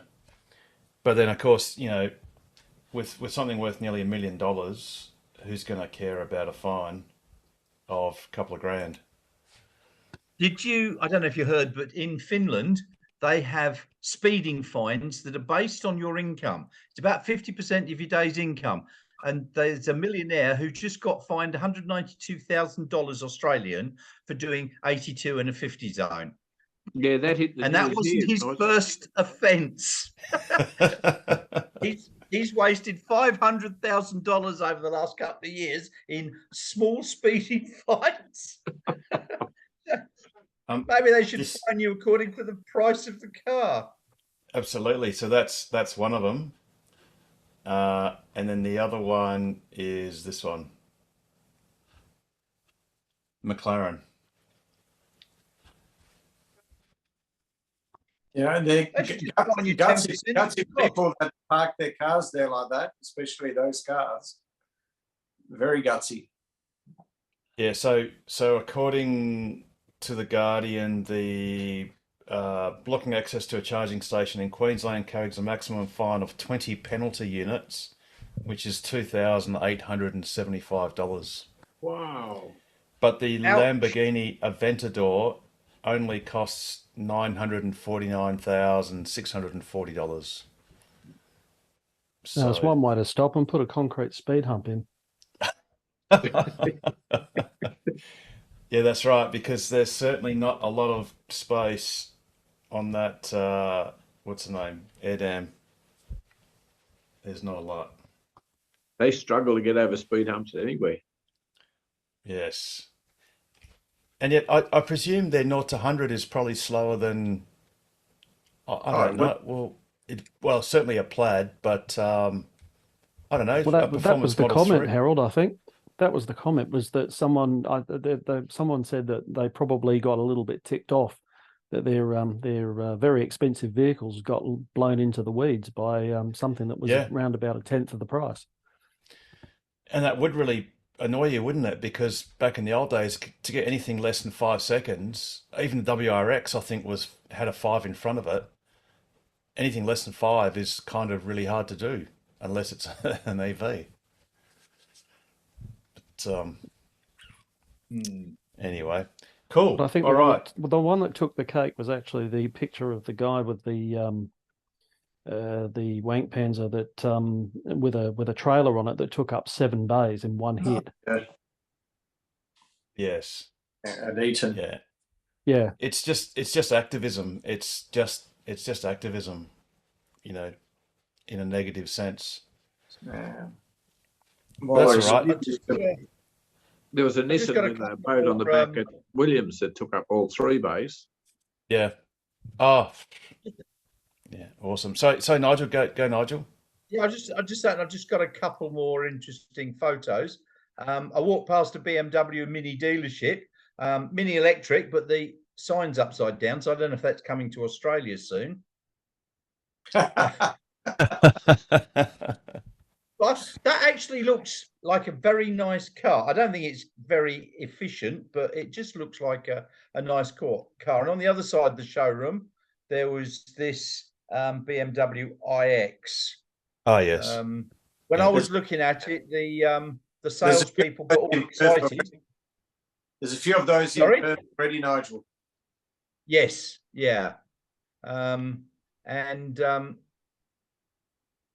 on, get off. There's this thing that they are so dangerous looking. Yes. They are so dangerous looking. And I think, yeah, that's probably about it. Now there's that one, which is an ID3. And it was just parked like that.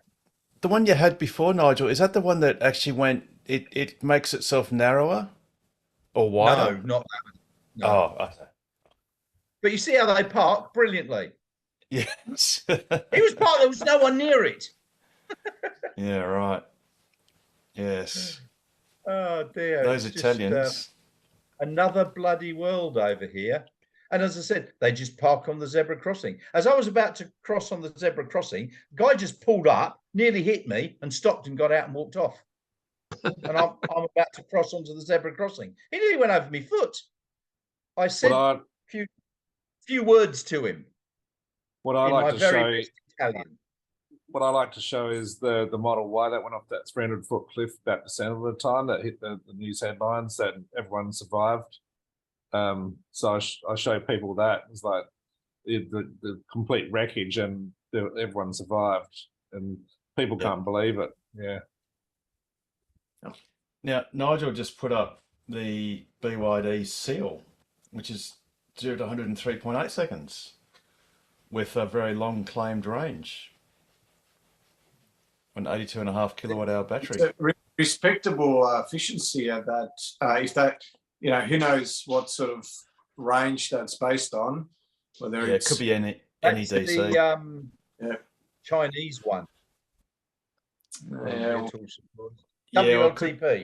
Oh, okay. Well, that's not terrible. You get under 500 real world. Yes. Yeah. Doesn't look too bad. But yeah, it's not too bad for that battery size. And it's fairly reasonable price. There's the Dolphin. BYD made the Dolphin as well, which is something like 15 grand or yeah. Yeah, it's 13,500 US in China. How much did you say? 13,500 US for the base model Dolphin. Yeah, less than in 15 China. Yeah. And you go up to about 15 and a half for the slightly bigger battery. Yeah. There you go. And even that'll do 7 seconds, 0 to 100. Yes. Yep. Yep. Very respectable range at that price too. Yeah, absolutely. Absolutely. I mean, if they bought it here at double the price, 27,000 to 30,000, that would just go stupid. Yeah, absolutely. Well, they just need to do it. Yeah. You know, homologate it and bring it in. And people will buy it. I don't think the Dolphin's going anywhere outside of China. There's no plans for it to go anywhere out of China. No. Yet. Alrighty. Okay, so we had Jim Farley. We did that. I don't think there's anything else, Pete. I think we got most of it covered. I mean, like I said, you know, Model Y is obviously, you know, Australia's third selling thing in May, car in May, but, you know, let's just wait till we get 6 month, you know, stats and, well, hopefully by the end of the year it'll be the top as we expect. Looks like the new Model 3 refresh will have hardware for. Yes. Been some photos that pretty much confirm it now. Yeah, that's right. Highland, And yeah. it'll be interesting to see if and when that happens to the Model Y, which should be soon, I would have thought. I mean, So- who knows? So I'm thinking, it sounds like Highland will be, you know, only a couple of months away, 2 to 3 months. And then Juniper, which is the Model Y refresh program name. Yeah, maybe within 6 months after that, 6 months to a year after that. Yep. Yeah, well, the only thing that ever what's that? The only constant is change, isn't it, in Tesla land? So they're always evolving. Yeah. And yeah, it's going to be good. And obviously look forward to when they reveal the Model 2 and the Transit van. Yeah. in the next few months, hopefully. Fingers crossed. Which will Harold, be- you mentioned, since we leave the best for last, as per the Tocqueville post on Twitter, yeah, quite a few Model Y performances going in inventory for a good $4,500 on average, less than. Yes, that's right. In fact, I'll just bring up the inventory. I don't know if many of them have sold yet. There's a but- few long range, there's a few rear-wheel drives, but they're only like $500 off. But the performances are a good $4,300 off. Yes, yeah, that's right. We tweeted that out a few days ago. Model Y. Yeah, so you've got. Sorry, I'll just make this a little bit smaller. 1, 2, 3, 4, 5, 6, 7, 8, 9, 10, 10. 10 performance, and there's actually quite a few rear-wheel drives as well. Yeah, and a few long range there too. Well, that's really strange. Oh, because they haven't arrived yet, but they're unallocated. Yes. Yep. And bearing in mind, so for example, I'm not sure if this long range here, if you view details, as long as it doesn't have LCT attached to it.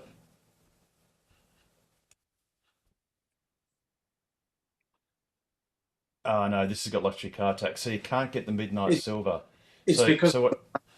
Harold, Sorry? Yeah, it's because of the paint. Yeah. So if we just go to the ordinary order page for Model Y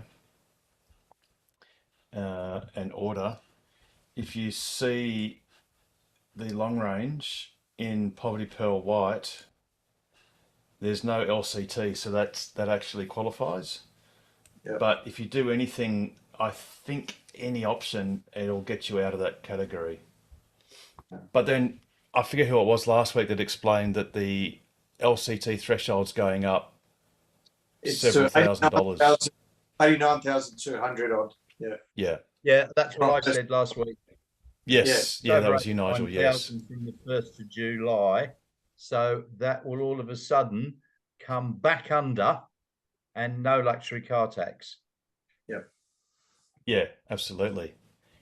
And I forget who it was I was talking to actually about, the accountants are coming out of the woodwork as far as understanding this and realizing what a great deal it is to a lot of the small businesses and even medium sized, but especially a lot of the tradespeople or small businesses where they have to keep playing around with either paying FBT or you've got to actually have a logbook and reimburse your company for your private use.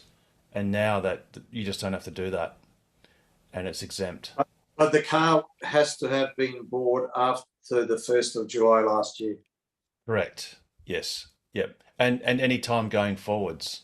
And that's independent of the fact that the federal government in the last budget next financial year has reduced the 100% tax write-off to $20,000.